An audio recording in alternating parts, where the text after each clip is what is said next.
بسم الله الرحمن الرحيم.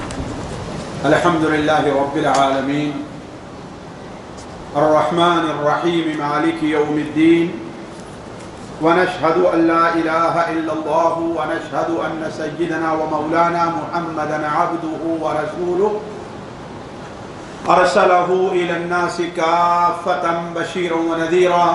أما بعد، فإن خير الحديث كتاب الله، وخير الهدي هدي محمد صلى الله عليه وسلم، وشر الأمور محدثاتها، وكل محدثة بدعة، وكل بدعة ضلالة، وكل ضلالة في النار. أعوذ بالله السميع العليم من الشيطان الرجيم من همزه ونفخه ونفثه. بسم الله الرحمن الرحيم. فهل ينظرون إلا الساعة أن تأتيهم بغتة فقد جاء أشراطها فأنى لهم إذا جاءتهم ذكراهم. سبحانك لا علم لنا إلا ما علمتنا إنك أنت العليم الحكيم. رب اشرح لي صدري ويسر لي أمري واحلل عقدة من لساني يفقه قولي واحلل عقدة من لساني يفقه قولي.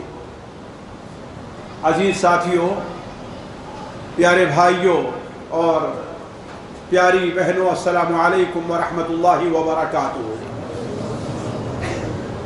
اسلام کے اندر جو چیزیں بنیادی حیثیت رکھتی ہیں ان میں سے ایک چیز ہے آخرت کے اوپر ایمان لے آنا۔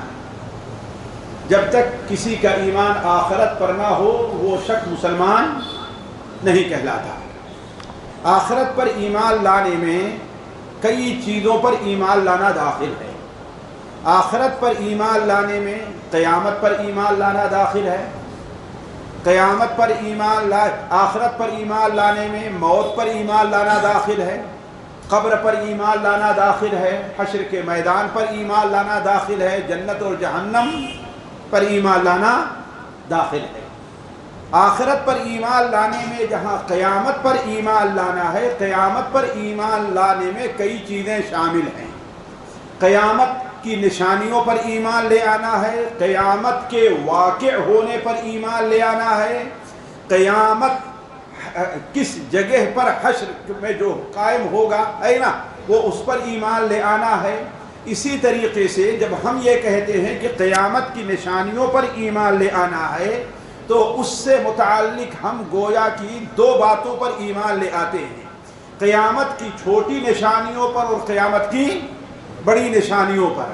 اللہ کے رسول صلی اللہ علیہ وسلم نے قیامت کی آمد سے پہلے ہمارے اور آپ کے سامنے بہت سی ایسی نشانیاں بیان کی ہیں جن کا اصل مقصد یہ ہے کہ انسان تیاری کرے۔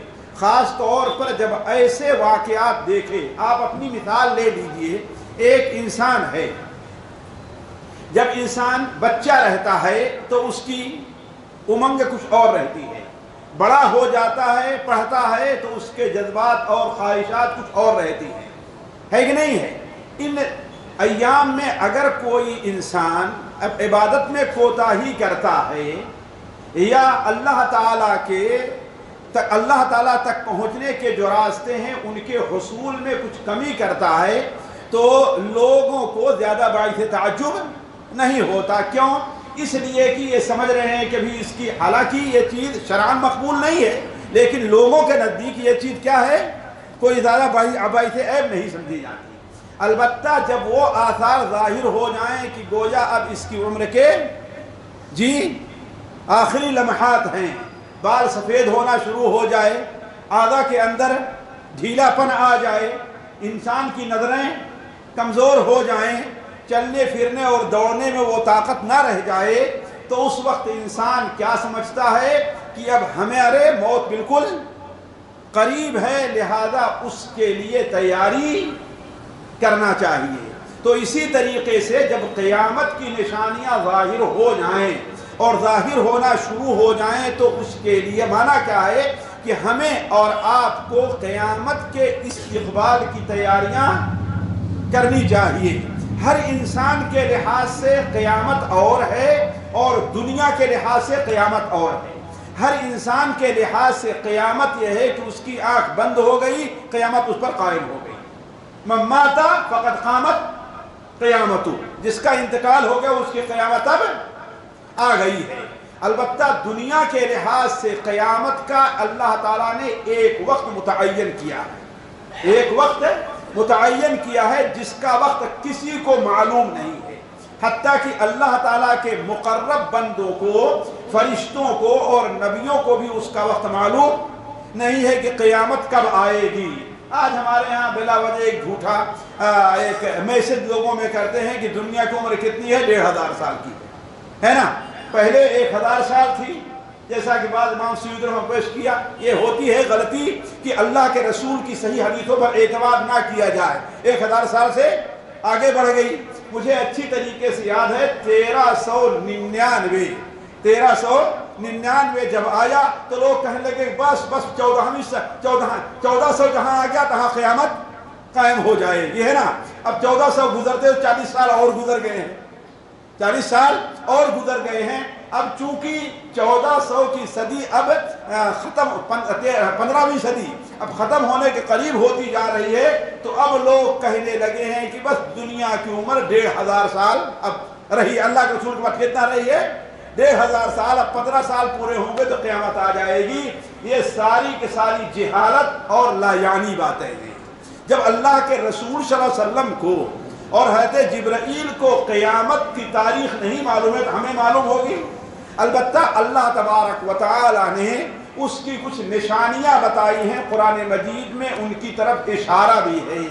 فَهَلْ يَنظُرُونَ إِلَّا السَّاعَةَ أَن تَأْتِيَهُمْ بَغْتَةً فَقَدْ جَاءَ أَشْرَاطُهَا۔ قیامت کی نشانیاں تو اب شروع ہو گئی ہیں۔ قیامت کی نشانیاں ساتھیوں 2 قسم کی ہیں، بلکہ سمجھیے کہ 3 قسم کی ہیں۔ ایک تو قیامت کے قریب ہونے کی نشانی ہے، قیامت کے قریب ہونے کی۔ دوسری نشانی ہے قیامت کے بالکل قریب ہونے کی، اور تیسری نشانی ہے قیامت کے واقع ہونے کی۔ فرق سمجھے گی؟ ایک نشانی ہے قیامت کے قریب ہونے کی کہ اب قیامت قریب ہے، اور ایک ہے قیامت کے بالکل قریب ہونے کی، یعنی اب قیامت بہت قریب ہے، اب قیامت بہت قریب ہے۔ اور تیسری نشانی ہے قیامت کے واقع ہونے کی، یعنی اب وہ آ گئی، تو اس کا مطلب کیا ہے کہ صبح و شام کا مسئلہ ہے، زیادہ فاصلہ نہیں ہے۔ جیسے موت ہر انسان کے قریب ہے کہ نہیں ہے؟ ہر انسان کے قریب ہے، اور بوڑھے کے بہت قریب ہے، بوڑھے کے بہت قریب ہے۔ اور بوڑھا جب سانسیں اوپر نیچے ہونے لگے تو کیا مطلب؟ بالکل قیامت، موت واقع ہونے والی ہے، موت واقع ہونے والی ہے۔ تو ایسے ہی بہت سی نشانیاں ہیں۔ مثال کے طور پر وہ نشانی جسے آپ صلی اللہ علیہ وسلم نے قیامت کی آخری نشانی قرار دیا ہے، وہ نشانی کیا ہے کہ عدن یعنی یمن کی طرف سے، بعض روایات میں ہے کہ مشرق کی طرف سے ایک ہوا چلے گی، ایک آگ اٹھے گی۔ بعض روایات میں ایک ہوا ہے، چلیے پہلے آگ کا لے لیجیے، ہوا کا بعد میں۔ آگ جب اٹھے گی تو وہ عجیب قسم کی آگ ہوگی۔ وَآخِرُ ذَلِكَ نَارٌ تَحْشُرُهُمْ إِلَى مَحْشَرِهِمْ۔ آخری نشانی وہ آگ ہوگی جو لوگوں کو ہانک کر کے میدان محشر کی طرف لے آئے گی۔ وہ آگ عجیب و غریب ہوگی، لوگوں کے پیچھے ہے چل رہی، لوگ بھاگ رہے ہیں، اس سے بھاگ رہے ہیں، ادھر جانا چاہتے آگے جاتی ہے، ادھر جانا چاہتے آگے جاتی ہے، ایک طرف لوگوں کو ہانک کر کے لے جا رہی ہے۔ اگر کوئی رکنا چاہتا اسے چٹ کر کے کھا جائے گا، اسے لوگ چلتے چلتے تھک جائیں گے، آرام کرنے بیٹھیں گے، وہ بھی اپنی جگہ پر رک کر کے آرام کر رہے ہیں۔ تقیل معہم حیث قالوا، جہاں قیلولہ کے لیے ٹھہرے، تبیت معہم، جہاں رات گزارنے کے لیے ٹھہرے وہاں پر وہ بھی ٹھہر جائے گی۔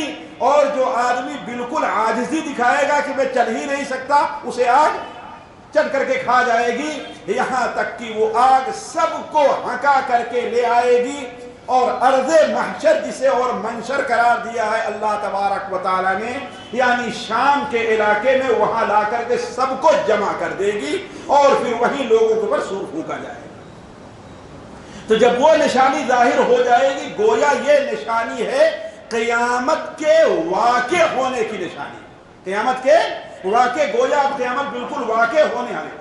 اسی طریقے سے قیامت کے واقع ہونے کی ایک نشانی ہوا ہے، صحیح مسلم کے اندر جسے روایت ہے کہ وہ ایک ہوا چلے گی جو نہایت ہی اس کی کا مس جب جسم کے اوپر لگے گا تو بڑے آرام کی ہو، اس سے کوئی تکلیف نہیں، ایسا لگے گا کہ ریشم کا کپڑا کسی جسم سے لگ رہا ہے، ریشم کا کپڑا کسی کی جسم سے لگ رہا ہے۔ لیکن وہ ہوا ایسی غریب ہوگی کہ اس کی وجہ سے ہر مسلمان جس کے دل میں ایک رائی کے برابر بھی ایمان ہوگا، اس کی روح کو وہ ہوا قبض کر لے گی، اس کی روح کو ہوا قبض کر لے گی۔ جب وہ روح ختم ہو، جب وہ ہوا ختم روحوں کو قبض کر لے گی، پھر اس کے بعد وہی لوگ بچیں گے جن میں اور گدھے میں اور کتے میں کوئی فرق نہیں ہوگا، جن میں اور گدھے اور کتے میں کوئی فرق نہیں ہوگا۔ ایسے ہی لوگوں پر قیامت قائم ہوگی۔ خیر ساتھیوں، بات دوسری طرف جا رہی، میں نہیں کرنا چاہ رہا تھا، اس لیے کہ یہ موضوع بڑا جسے کہتے ہیں نا پیچ در پیچ ہے قیامت کی نشانیوں کا۔ تو اصل یہ ہے قیامت کی نشانیاں کئی قسم کی ہیں، قیامت کی چھوٹی نشانی ہیں، قیامت کی بڑی نشانیاں ہیں، ہے نا، اور قیامت کے واقع ہونے کی نشانی ہے، قیامت کے قریب ہونے کی نشانی ہے۔ قیامت کی جو نشانیاں چھوٹی اور بڑی ہیں، چھوٹی نشانیوں کا معنی کیا ہے؟ چھوٹی نشانی کا معنی کیا؟ ایسے امور پیش آنا، ایسے حالات پیش آنا جن کی کثرت اگرچہ عجیب ہے لیکن ان کا پایا جانا عجیب نہیں۔ مثال کے طور پر چوری کرنا کیا ہے؟ یہ ہر زمانے میں پایا جا رہا ہے، زنا ہر زمانے میں پایا جا رہا ہے، قتل ہر زمانے میں، حضرت آدم علیہ السلام کے بیٹوں میں سے ایک نے دوسرے کو قتل کیا، یہ ہر زمانے میں پایا جا رہا ہے نا۔ لیکن اب کوئی محلہ ہو، کوئی شہر ہو، کوئی گاؤں ہو نہیں، بلکہ پاری دنیا میں قتل اس طریقے سے عام ہو جائے کہ انسان کے خون کی کوئی اہمیت ہی نہ رہ جائے، یہ قیامت کی نشانی ہے، یہ قیامت کی نشانی ہے۔ زنا ہر زمانے پایا جا رہا ہے، لیکن زنا اس قدر عام ہو جائے کہ شریف گھرانہ، عام گھرانہ، دوسرا گھرانہ، اب کوئی محلہ اور کوئی گھرانہ الا مثلا اسے بچا ہی نہ رہ جائے، تو یہ کیا ہے؟ قیامت کی نشانی ہے۔ تو قیامت کی چھوٹی نشانیاں ان کو کہتے ہیں جو عام امور کی طرح ہوتی ہیں لیکن اس میں کثرت ہو جائے، اس میں زیادتی ہو جائے، وہ عجیب و غریب چیز نہ ہو۔ اور قیامت کی بڑی نشانیاں وہ ہوتی ہیں جو عام دنیا کا جو نظام ہے اس سے الگ ہٹ کر کے۔ مثال کے طور پر دنیا کا یہ نظام ہے کہ عموماً جانور، خاص طور پر درندے، یہ بات انسانوں سے نہیں کرتے، کہ کرتے ہیں ہے کہ نہیں ہے؟ صرف طوطا ہے جو وہ بھی سکھانے کے بعد، لیکن حیوان حیوان رہے گا، وہ کہ انسان بن جاتا ہے، انسان نہیں بنتا۔ اسی لیے علم آ جانے سے کوئی آدمی انسان نہیں بنتا۔ انسان کب بنتا ہے؟ جب اپنے علم کے تقاضے کو پورا کرے، علم کے مطابق عمل کرے تو، ہے کہ نہیں ہے؟ آدمیت اور شہ علم ہے کچھ اور شے، لاکھ طوطے کو پڑھایا پر وہ حیوان ہی رہا، لاکھ طوطے کو پڑھایا پر وہ حیوان ہی رہا۔ تو کسی کے پاس بہت زیادہ علم آ جانے سے وہ آدمی اچھا انسان نہیں بنتا، کسی کے پاس علم آ جانے سے وہ اچھا عالم نہیں بنتا۔ اچھا عالم کب بنے گا؟ جب اپنے علم کے مطابق عمل کرے، علم کے تقاضے کو پورا کرے تو قیامت کی جو بڑی نشانیاں ہیں وہ یہ ہیں جو انسان اللہ تعالیٰ نے عام نظام دنیا کا رکھا ہے اس سے الگ ہٹ کر کے۔ مثال کے طور ہم نے دیا کہ جانور کا بات کرنا، جانور بات، لیکن اب انسانوں سے بات کرنا شروع کر دے جانور، ہے نا؟ جیسے ایک جانور نکلے گا، وَإِذَا وَقَعَ الْقَوْلُ عَلَيْهِمْ سورہ النمل میں اللہ فرماتا ہے، جس سورت کے بھی آیت شیخ پڑھ رہے تھے نا، سورہ النمل کی اللہ فرماتا ہے وَإِذَا وَقَعَ الْقَوْلُ عَلَيْهِمْ أَخْرَجْنَا لَهُمْ دَابَّةً مِّنَ الْأَرْضِ تُكَلِّمُهُمْ أَنَّ النَّاسَ كَانُوا بِآيَاتِنَا لَا يُوقِنُونَ. جب وقت آ جائے گا، معاملہ قریب ہو جائے گا، تو اخرجنا لہم دابۃ من الارض، ہم لوگوں کے لیے ایک جانور نکالیں گے، تکلمہم، جو لوگوں سے باتیں کرے گا. کیا بات کرے گا؟ کہ تو نے اگرچہ داڑھی رکھی ہے لیکن تو مومن نہیں ہے. کیا کرے گا؟ کہ تو مومن نہیں ہے، ہاں اور تو مومن ہے. اور نشان بھی لگا دے گا ماتھے کے اوپر کہ ہاں بھائی یہ کافر ہے، اور یہ ظاہر بات یہ چیز دنیا کے نظام کے خلاف ہے، خلاف ہے دنیا کے نظام کے نا. اسی طریقے سے سورج کا نکلنا، مغرب سے نکلنا قیامت کی بڑی نشانی ہے، بڑی نشانی ہے. کیوں؟ اس لیے کہ اصل نظام یہ ہے سورج کا کہ کہاں سے نکلے؟ مشرق سے نکلے اور مغرب میں ڈوبے. لیکن مغرب سے نکل جائے، آج تک کسی کے لیے کبھی بھی سورج ڈوبنے کے بعد نکلا نہیں ہے. جو حدیثیں بیان کے حضرت علی کے لیے اور فلک نے نکلا ترا جھوٹ ہے، اس کی کوئی حقیقت. ڈوبنے کے بعد جب سے اللہ نظام رکھا ہے، کبھی کیا ہے؟ سورج مغرب سے نہیں نکلا ہے.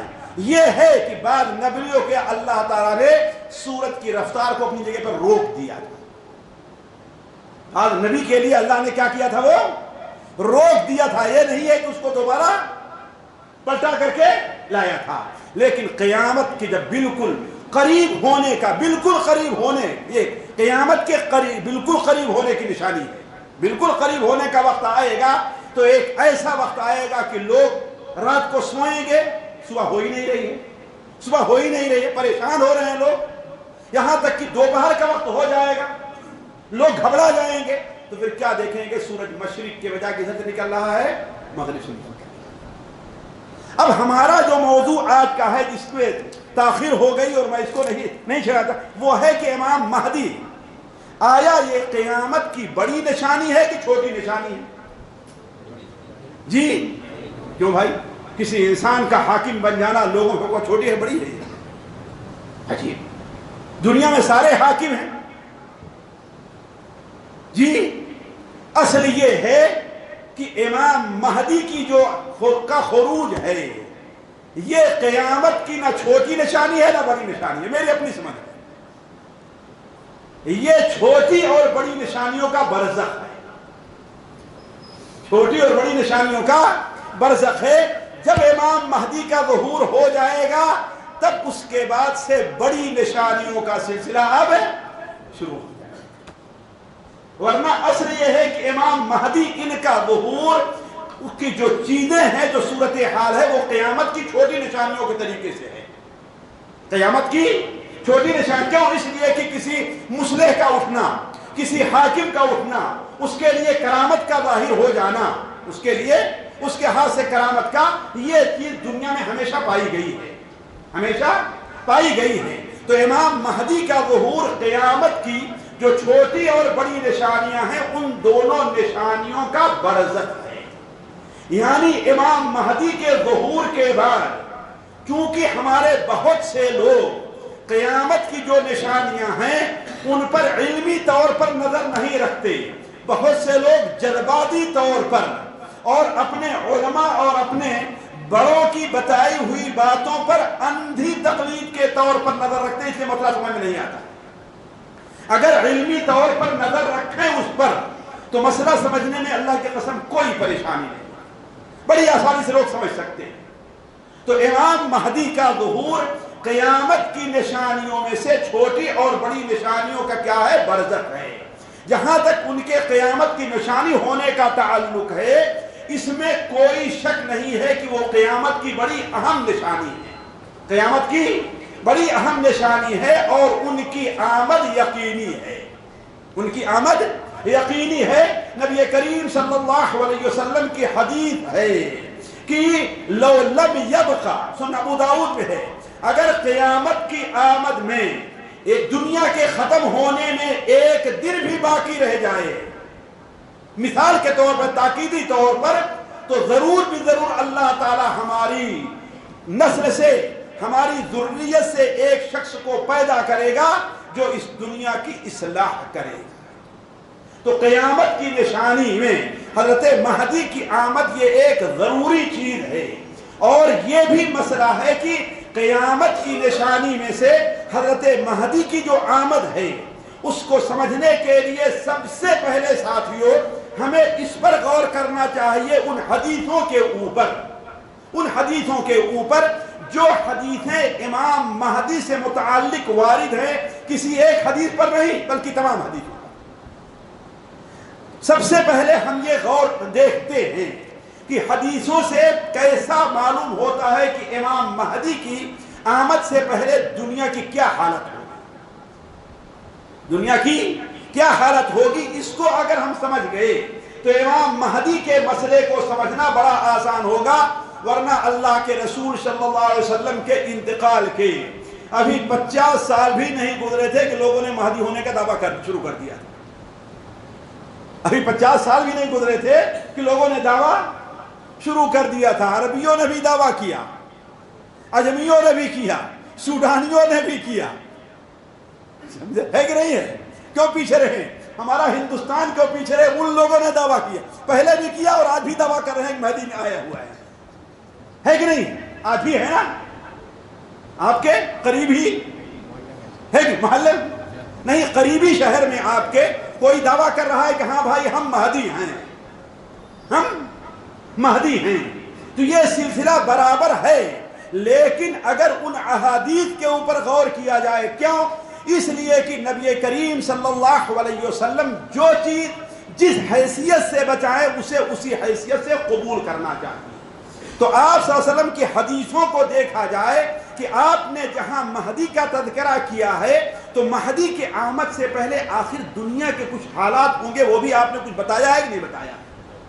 جو کچھ ہم نے اپنے طور پر سمجھا ہے، ہم نے مطالعہ کے بعد، ظاہر بات ہم کیا ہیں، ہم تو یہ بہت بڑا کلمہ ہے، علماء کے اقوال کی روشنی میں جو کچھ ہم نے سمجھا ہے وہ یہ ہے کہ مہدی کے آمد سے پہلے اس دنیا میں فتنے کثرت سے ہو جائیں گے، یہاں تک کہ حق اور باطل کی تمیز ختم ہو جائے گی۔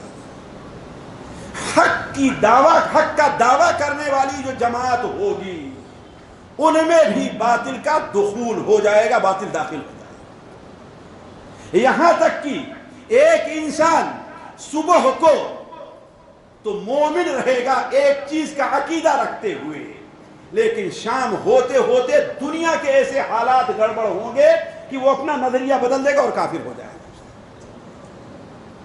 اپنا نظریہ بدل دے گا اور کافر ہو جائے گا۔ اس پر بہت سی دلیلیں ہیں، میں صرف ایک حدیث آپ کے سامنے سنن ابو داؤد کی، مسند احمد کی، مستدرک حاکم کی، جو حضرت عبداللہ ابن عمر رضی اللہ تعالیٰ عنہ سے مروی ہے۔ بعض حدیثوں میں عبداللہ ابن عمر کا ذکر ہے لیکن اصل حضرت عبداللہ ابن عمر ہیں۔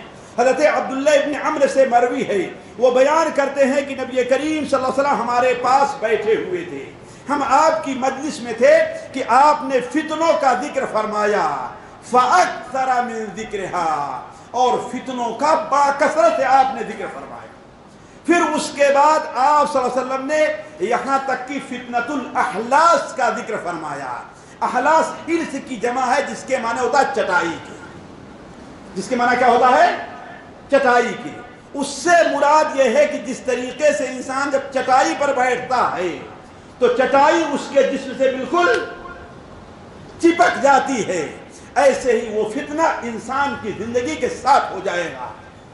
دین کے معاملے میں فتنہ، دنیا کے معاملے میں فتنہ، اقتصاد کے معاملے میں فتنہ، عورتوں کے معاملے میں فتنہ، بچوں کے معاملے میں فتنہ، تعلیم کے فتنوں کا ایسا زور ہوگا کہ اس فتنوں سے انسان نجات نہیں پائے گا، جیسے کہ آج وہ دور شروع ہو چکا ہے، آج وہ دور شروع ہو چکا ہے۔ تو اس کے بعد ہاں آپ نے فرمایا، کسی صحابی نے کہا اے اللہ کے رسول صلی اللہ علیہ وسلم، یہ فتنت احلاس، چٹائی کے ذرا چمٹ جانے والا فتنہ کیا ہے؟ آپ نے فرمایا ہے حرب و حرب، ہے حرب و حرب، مار بھاگ دوڑ کا فتنہ اور قتل و غارت گری کا فتنہ ہو۔ بھاگ دوڑ کا فتنہ، یعنی ہر میدان میں ایک دوڑ لگی ہوئی ہے، ہر میدان میں ایک دوڑ ہے۔ اقتصاد کے معاملات میں دیکھیے، آج جو سارا فتنہ کھڑا ہوا ہے یہ مار پیٹ کا، حکومتیں دوسرے پر جو قبضہ، اللہ کی قسم سارا کا سارا معاملہ نہ اسلام سے دشمنی کا ہے نہ اس دوستی کا ہے۔ کیا فتنہ اصل ہے؟ وہ اصل فتنہ ہے اقتصاد پر کس کا زیادہ قبضہ ہو جائے۔ اور بدقسمتی سے یہ کس نام سے ہو رہا ہے؟ امن کے نام پر ہو رہا ہے، امن کے نام پر ہو رہا ہے۔ تو آپ نے فرمایا کہ یہ بھاگ دوڑ کا فتنہ اور لڑائی کا، قتل و غارت گری اور مار پیٹ کا فتنہ ہوگا۔ آپ نے فرمایا اس کے بعد فتنۃ السرا ظاہر ہوگا۔ کیا ہوگا؟ فتنۃ السرا، سرا کے معنی خوشی کے ہوتا ہے، اطمینان کے ہوتا ہے، یعنی لوگوں کے لیے تھوڑی سی آسانی پیدا ہوگی، لوگوں کے لیے آسانی پیدا ہوگی۔ اور ایک بات واضح ہم کر دیں، اللہ کے رسول صلی اللہ علیہ وسلم کی حدیثیں جو فتنوں وغیرہ سے متعلق ہوتی ہیں انہیں کسی زمانے کے اوپر اپنی عقل سے فٹ نہیں کرنا چاہیے۔ کیوں؟ ایسا فٹ کرتے ہیں لوگ تو غلطی واقع ہو جاتی ہے، یہاں تک کہ وہ معاملہ آ کر ختم نہ ہو جائے اور یقین ہو جائے کہ یہی فتنہ ہے جس سے مراد نبی کریم صلی اللہ علیہ وسلم نے لی ہے۔ اسی لیے حضرت شاید سفیان ہیں یا شاید سفیان ہیں یا حضرت شعبہ ہیں، انہوں نے کہا اگر مہدی تمہاری گلیوں میں بھی آ جائے تو تم اس وقت تک اس کے اوپر ایمان نہ لے آنا جہاں تک کہ یہ نہ دیکھو کہ ساری دنیا کے لوگ اس کو امام مان لے رہے ہیں۔ کیوں؟ ہو سکتا ہے کہ اس سے دعویٰ کرنے میں غلطی ہو گئی ہو، مسئلے کو سمجھنے میں اس سے غلطی ہو گئی ہو سکتا ہے کوئی سیاسی مقصد رہا ہو جس کی وجہ سے لوگوں نے اس کو آگے بڑھا دیا ہو، ہے کہ نہیں؟ ہو سکتا ہے لوگوں نے اسے دھوکہ دیا ہو، کوئی وجہ ہو سکتی ہے۔ تو علی کل حال یہ فتنہ سرا اور یہ کیا ہے، ہم اس کے اوپر یہ نہیں کہیں گے یہ وقت آ چکا، اللہ بہتر جانتا ہے۔ اس کے بعد آپ صلی اللہ علیہ وسلم نے بیان فرمایا کہ ایسا فتنہ ظاہر ہوگا جو فتنہ دہیمہ ہوگا، اندھا فتنہ ہوگا۔ کیا ہوگا؟ وہ اندھا فتنہ ہوگا، اور یہ فتنہ اتنا خطرناک ہوگا لا تدعو احدا من هذه الامه الا لطمته، اس امت کے ہر انسان کو تماچا مارے گا، یعنی امت محمدیہ کا کوئی انسان اس سے بچ نہیں پائے گا، یہاں تک کہ جب وہ فتنہ ظاہر ہوگا تو دنیا کے لوگ دو گروپ میں بٹ جائیں گے، دنیا کے لوگ دو گروپ میں بٹ جائیں گے۔ ایک گروپ اہل ایمان کا ہوگا جس میں کوئی منافق نہیں پایا جائے، اور ایک گروپ منافقین کا ہوگا جس میں کوئی مومن نہیں ہوگا۔ جب یہ صورتحال پیدا ہو جائے گی تو آپ نے بیان فرمایا گویا دجال کا انتظار کرنا کہ آج کل ہی نکلنے والا ہے۔ تو اس کا مطلب یہ ہوا کہ یہ دو جماعت بنے گی، ایک جماعت مہدی کی ہوگی اور دوسری جماعت کس کی ہوگی؟ ان کے مخالفین کی ہوگی، اور پھر انہی کے زمانے میں دجال کا خروج ہوگا، جیسا کہ دوسری حدیثوں سے معلوم ہے کہ دجال کا خروج مہدی کے زمانے میں ہوگا، اور حضرت عیسیٰ ابن مریم کے ساتھ مل کر کے وہ دجال کا خاتمہ اور دجال کے ساتھیوں کو قتل کریں گے۔ دوسری صورت دشمنان اسلام، اسلام کے دشمن لوگوں کا قبضہ تقریباً ساری دنیا پر ہو جائے، حتیٰ کہ جزیرے عرب کے اللہ تعالیٰ محفوظ رکھے، ہمیں اور آپ کو اللہ ان حالات سے بچائے یہاں تک کہ جزیرے عربیہ کے اکثر حصوں کے اوپر ان کا قبضہ ہو جائے اور مسلمان حجاز مقدس میں گھر کر کے رہ جائیں۔ مسلمانوں کی جو فوجی چھاونی آخری ہوگی وہ خیبر کے پاس السلاح ایک مقام ہے، وہاں پر ہو جائے گی، وہاں پر ہوگی۔ اور آپ دیکھ رہے ہیں کہ یہودی بدبختوں نے جو نقشہ بنایا ہے اپنی حکومت کا، وہ کہاں تک ہے؟ نیل فرات سے لے کر کے اور خیبر اور مدینہ منورہ تک ان کا ہے، ان کا ہے۔ آپ صلی اللہ علیہ وسلم نے ارشاد فرمایا، سنن ابو داؤد میں مستدرک حاکم حضرت عبداللہ ابن عمر سے مروی ہے کہ یوشک المسلمون ان یحاصروا الی المدینہ، وہ وقت دور نہیں ہے کہ مسلمان مدینہ منورہ میں انہیں گھیر لیا جائے اور ان کے دور کی عملداری کیا ہوگی؟ وہ سلاح مقام پر ہوگی جو خیبر کے قریب ہے۔ تیسری علامت مہدی کے ظہور سے پہلے جو ہوگی وہ یہ ہوگی کہ ظالم بادشاہوں کی کثرت ہوگی اس دنیا میں، ظالموں کی حکومت چاروں طرف ہوگی، جن کے ظلم سے امت مسلمہ چیخ رہی ہوگی اور پس رہی ہوگی، کوئی ان کی مدد کرنے والا نہیں ہوگا، ہر طرف سے دبایا کس کو جا رہا ہوگا؟ امت مسلمہ، اپنوں کی طرف سے بھی اور غیروں کی طرف سے، قریبی لوگوں کے اور دوسرے ان کی طرف سے امت محمدیہ پر زور دیا جا رہا ہو، دبایا جا رہا ہوگا، ہر طرف سے ان کے اوپر الغار ہو رہی ہوگی۔ نبی کریم صلی اللہ علیہ وسلم کی حدیث مسند احمد کے اندر ہے کہ آپ صلی اللہ علیہ وسلم نے فرمایا یکون فی آخر هذه الامہ، اس امت کے آخری زمانے میں ایسے لوگ ہوں گے جو اللہ کے عذاب کے اندر صبح کریں گے اور اللہ کی ناراضگی میں شام کریں گے، اور ان کے ہاتھوں میں ایسے کوڑے ہوں گے جس سے امت کے لوگوں کو کیا کریں گے؟ پریشان کریں گے۔ ایسے ہی موقع پر آپ صلی اللہ علیہ وسلم نے ارشاد فرمایا کہ لَتَمْلَأَنَّ الْأَرْضُ جَوْرًا وَظُلْمًا، یہ زمین ظلم اور زیادتی سے بھر جائے گی، یہ زمین ظلم اور زیادتی سے بھر جائے گی، جوراً و ظلما، یہاں تک کہ اللہ تبارک و تعالی میری امت سے، میرے خاندان سے ایک ایسے شخص کو بھیجے گا جس کا نام میرے نام کے ہوگا اور جس کے باپ کا نام میرے والد کے نام کے مشابہ ہوگا، اور وہ اس دنیا کو عدل و انصاف سے ویسے بھر دے گا جیسے ظلم و جور سے بھری ہوئی تھی۔ یعنی یہ کون ہوں گے؟ تمام علماء کا اتفاق ہے کہ یہ مہدی ہوں گے۔ کون ہوں گے؟ مہدی ہوں گے۔ تو معلوم یہ ہوا کہ امت محمدیہ کے میں حضرت مہدی کے ظہور سے پہلے اس دنیا کے اندر کیا ہے؟ بہت زیادہ ظلم اور جور کی بازار ہوگی اور عجیب و غریب بادشاہ ہوں گے۔ ایک اور چیز جس کا آج مشاہدہ کیا جا سکتا ہے، مہدی کی آمد سے پہلے مادہ کی کثرت ہوگی، مادہ کی کثرت ہوگی۔ آج پہلے کی کیا ہے؟ بالکل ریل پہ ہے کہ نہیں؟ آج کون ہے جو پیون لگا ہوا کپڑا پہنتا ہے کہ نہیں؟ ہر ایک کے پاس نیا کپڑا خریدنے کا۔ آج انسان جو پریشان ہے پیسہ نہ ہونے کی وجہ سے، اپنی بنیادی جو ضرورتیں اس کے لیے نہیں پریشان ہے، کھانے کے لیے اور پہننے کے لیے پریشان ہے، اس کے لیے اس میں زیادہ خرچ کر رہا ہے نا؟ آج جتنا اپنے کپڑے پر نہیں خرچ، جتنا اس کے اوپر خرچ کریں گے لوگ، ہے کہ نہیں؟ چاہے ایک وقت بھوکے رہ لیں گے لیکن اس میں نیٹ اور ساری چیزیں ضرور ہونی چاہیے۔ تو آج انسان مادہ کی کمی سے پریشان نہیں ہے، پریشان کس سے ہے؟ مادے کے غلط استعمال سے پریشان ہے، مادے کے غلط استعمال سے پریشان ہے۔ ساتھیوں، ہم اگر کہیں تو آپ لوگ تعجب نہ کریں گے، دیہاتی لوگ ہیں، شاید ہم ہو گئے تھے 13 سال کے، 11 سال کے، 13-14 سال کے، موزہ پہننا جانتے ہی نہیں تھے جی، موزہ پہننا، اور آج بچہ پیدا ہوتا ہے کہ موزہ پہننا ہے کہ نہیں ہے؟ ورنہ آپ اپنے بچپن کو دیکھ لیں، ہے کہ نہیں؟ جو اس وقت 50 سال ہے وہ دیکھ لیں بچپن میں موزہ ہے کہ نہیں؟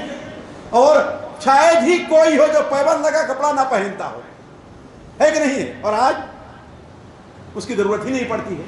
تو مادے کی مہدی کے ظہور سے پہلے بڑی کثرت ہوگی، اور مادہ ہی انسان کے سعید ہونے، مقبول ہونے اور اچھے ہونے کی بنیاد ہوگا۔ اسی بنیاد پر لوگوں کو اچھا، خوش نصیب، سعادت مند سمجھا جائے گا، ہے کہ نہیں ہے؟ نبی کریم صلی اللہ علیہ وسلم نے ارشاد فرمایا کہ یوشک الفرات، وہ وقت دور نہیں ہے کہ دریائے فرات پہاڑ جیسا سونا اگل دے گی، پہاڑ جیسا سونا اگل دے گی۔ پھر ساتھیوں، اب ہر جگہ اگر حدیث ذکر چلو تو وقت کافی ہو جائے گا، سنن ابو داؤد وغیرہ کی حدیث کو سامنے رکھیں تو اس مادے اور اس خزانے کو حاصل کرنے کے لیے اس قریب کے جتنے بادشاہ اور حاکم ہوں گے ہر ایک وہاں پر دوڑ پڑے گا، یہاں تک کہ 2-3 حاکم کے بیٹوں کا وہاں پر قتل ہو جائے گا، لیکن ان میں سے کسی کو نہیں ملے گا۔ پھر مشرق کی طرف سے کالے جھنڈے والے آئیں گے۔ ہو سکتا ہے کہ آج کالا لباس کون پہنتا ہے؟ جی کالا لباس کون پہنتے ہیں؟ شیعہ حضرات پہنتے ہیں نا۔ مشرق کی طرف سے وہ آئیں گے اور تمہیں ایسا قتل کریں گے جیسے قوم عاد اور سمود قتل ہوئی تھی، نعوذ باللہ، اللہ معاف کرے۔ پھر آپ صلی اللہ علیہ وسلم خاموش ہوئے۔ یہ کیا بیان فرمایا؟ راوی کہتے ہیں نہیں، آپ نے فرمایا جب ایسی صورتحال دیکھو تو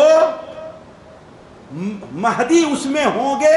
لوگوں نے سمجھا کہ کس میں مہدی ہوں گے؟ کالے جھنڈے والے میں۔ یہ حدیث کو نہ سمجھنے کی علامت ہے۔ راوی کہتے ہیں اس کے بعد آپ نے کچھ باتوں کا ذکر کیا، مجھے یاد نہیں ہے، اور پھر فرمایا کہ تم مہدی کے ہاتھ پر بیعت کرو، خواہ تمہیں اتنی مشکل پیش آئے کہ گویا پتھروں پر اور برف کے اوپر چل کر کے ان کی مدد کے لیے آنا پڑ رہا ہے۔ تو گویا جب یہ مادہ زیادہ ہوگا، مادے کی کثرت ہوگی جزیرہ عربیہ میں، تب مہدی کا ظہور ہوگا۔ اسی طریقے سے مہدی کے ظہور سے پہلے ایسی مصیبتیں اور پریشانیاں آئیں گی کہ ان اوقات میں ایک مومن موت کی تمنا کرے گا، کاش کہ موت آ جائے۔ ظاہر بات خودکشی نہیں کرے گا مومن، لیکن کیا تمنا کرے گا؟ ساتھیو، آج بہت سے قریب ایسا وقت آ چکا ہے جو دنیا کے حالات ہیں، بہت سے اہل علم سمجھتے ہیں کہ کاش کہ میں فلاں عالم کے ساتھ دنیا سے چلا گیا ہوتا، آج ہمیں یہ وقت نہ دیکھنا پڑتا، آج ہمیں یہ وقت دیکھنا نہ پڑتا۔ تو آپ صلی اللہ علیہ وسلم نے جو بیان فرمایا وہ ہے لا تقوم الساعہ، قیامت قائم نہیں ہوگی حتی یمر الرجل بقبر الرجل، یہاں تک کہ آدمی اپنے بھائی کی قبر کے پاس سے گزرے گا اور کہے گا یا لیتنی کنت مکانہ، کاش کہ اس قبر میں اپنے بھائی کی جگہ میں مدفون ہوتا۔ آپ نے فرمایا یہ کوئی کھانے پینے یا اس کی وجہ سے نہیں ہوگا، جو بلا اور مصیبت اور پریشانیاں لوگوں پر آئی ہوں گی اس کی وجہ سے ہوگا۔ اسی طریقے سے قیامت قائم ہونے سے پہلے ایک بڑی اہم علامت، آپ اس پر غور کر لیں۔ آپ صلی اللہ علیہ وسلم بیان فرماتے ہیں کہ قیامت سے پہلے، اور ہم نے جو سمجھا مہدی کی آمد سے پہلے ہوگا، کہ رومیوں کی کثرت ہوگی مسلمانوں کے مقابل میں، یا اہل عرب جو ہیں یا مسلمان ہیں، مسلمانوں کی جو مخالفین ہیں ان کی کثرت ہوگی۔ یہ کثرت 2 طریقے سے ہو سکتی ہے۔ ایک طریقے سے دیکھ ان کے افراد زیادہ ہوں، ہے کہ نہیں؟ وہ کس طریقے سے؟ آج جو خطرناک ہتھیارات استعمال کیے ہوئے ہیں وہ مسلمانوں پر استعمال کریں، جس سے مسلمانوں کی تعداد کیا ہے؟ کم ہو جائے۔ اور ان بدبختوں نے کہیں یورپ کے اوپر کبھی ہتھیار، کبھی ایسے بم سے حملہ نہیں کیا ہے۔ عالمی جنگ میں حملہ کیا تو کس پر حملہ کیا ہے؟ ایشیا کے اوپر حملہ کیا ہے کہ نہیں؟ جاپان ایشیا میں ہے کہ یورپ میں ہے؟ جی، ان بدبختوں نے اپنے اوپر کبھی، اور اپنا آج بالکل امن کے ساتھ صلح کر کے بیٹھے ہوئے ہیں، ہے کہ نہیں؟ اپنے ایٹم بم بنائے، ہائیڈروجن بم بنائے اور کیا کیا بنائے تو کوئی نہیں چیختا ہے۔ اور ایشیا کا کوئی خاص طور مسلمان کوئی بنانا شروع کر دے تو کیا ہے؟ اس کے اوپر دہشت گردی کا الزام لگ جایا کرتا ہے کہ نہیں ہے؟ تو ایک تو صورت یہ ہو سکتی ہے۔ دوسری صورت یہ ہو سکتی ہے کہ وہ لوگ خود مسلمانوں کو یا اس علاقے کے لوگوں کو اپنا ہم نوا بنا لیں اور یہ لوگ ان کے جھنڈے کے تلے ہو جائیں، ان کے جھنڈے کے تلے کام کریں، ہے کہ نہیں؟ انگریزوں کی جب یہاں فوج تھی تو مسلمان اس میں شامل تھے کہ نہیں؟ ہندوستانی شامل تھے کہ نہیں شامل تھے؟ لیکن فوج کیا مانی جاتی تھی؟ انگریزوں کی فوج۔ کس کی فوج مانی جاتی تھی؟ انگریزوں کی فوج۔ کیوں؟ اس لیے کہ ہولڈ کس کا ہے؟ عملداری کس کی ہے؟ ان کی ہے۔ تو ہو سکتا ہے کہ ایشیا کے لوگوں کو اور مسلمان کے لوگوں ایسے حاکم ان کے اوپر مسلط کریں، ایسے بادشاہ، وزیر اعظم، صدر جمہوریہ ان پر مسلط کریں جو ان کی ہمنوائی میں خود مسلمانوں کو ماریں۔ اور جب ان کی کثرت ہوگی تو ایک صحیح مسلم کی روایت ہے لا تقوم الساعہ حتی یکون الروم اکثر الناس، قیامت قائم نہیں ہوگی یہاں تک کہ رومی لوگ زیادہ ہو جائیں. روم سے مراد کیا ہے؟ یہی آج جو یورپ اور امریکہ جو ہے کہیں، تاکہ ان کی کثرت ہو جائے. اور انہی میں سے ایک بہت بڑی جماعت مسلمان ہوگی، ایک بہت بڑی جماعت مسلمان ہوگی، اور اسی جماعت کی مدد کے لیے مدینہ منورہ سے مہدی کا ظہور ہوگا. اسی جماعت کی مدد کے لیے مدینہ مہدی کا ظہور ہوگا. چنانچہ صحیح مسلم و سنن میں حضرت ابو ہریرہ سے مروی ہے کہ نبی کریم صلی اللہ علیہ وسلم نے ارشاد فرمایا، هل سمعتم بمدینۃ، کیا تم نے کسی ایسے شہر کے بارے میں سنا ہے جس کا آدھا حصہ سمندر میں ہے اور آدھا خشکی میں ہے؟ ایسے شہر دنیا میں دو پائے جا رہے ہیں، ایک قسطنطنیہ ہے اور ایک رومیہ ہے. ایک قسطنطنیہ ہے اور ایک رومیہ ہے. اللہ بہتر جانے کس شہر مراد دیا. آپ صلی اللہ علیہ وسلم نے فرمایا قیامت قائم نہیں ہوگی یہاں تک کہ بنو اسحاق میں سے 70,000. کتنا؟ بنو اسحاق کون ہے؟ یورپین عام طور پر وہ مانے گئے ہیں. شام کے بعد سے لے کر کے وہ علاقہ کیا ہے، وہ بنو اسحاق کا مانا گیا ہے. تو یہاں تک کہ بنو اسحاق کے 70,000 اس شہر کے اوپر حملہ کریں، اس شہر کو آزاد کرنے کے لیے حملہ کریں. بلکہ اس حملہ سے پہلے، جیسا کہ صحیح مسلم میں حضرت عبداللہ ابن مسعود کی روایت ہے، یہ صورتحال پیدا ہوگی کہ ان کے ساتھ جو 70,000 آئیں گے، ان کے ساتھ مسلمانوں کی ایک جماعت بھی شامل ہو جائے. اور جہاں تک ہم نے سمجھا ہے احادیث کی روشنی میں، یہ جماعت یا تو مہدی کی ہوگی یا تو جس جماعت کی مدد کے لیے مہدی پہنچے گا ان کی ہوگی، یا امام مہدی کی جماعت ہوگی یا جس جماعت مدد کے پہنچے گا امام مہدی کی ہوگی.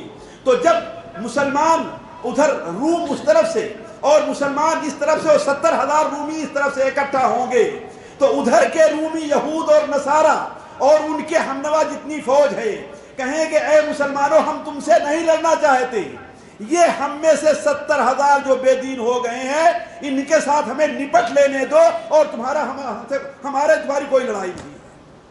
لیکن مسلمان کہیں گے کہ ہم اپنے بھائیوں کو تمہارے حوالے نہیں کر سکتے، ہم ان کے ساتھ لڑیں گے. ہوگا کیا ساتھیوں؟ نبی صلی اللہ علیہ وسلم نے اس لڑائی کی جو کیفیت بیان فرمائی ہے، یاد رکھیے کہ میں اس کا کیا نام لے رہا ہوں، اس کو یاد رکھیے گا. اسے حدیث میں ملحمہ کہا گیا ہے.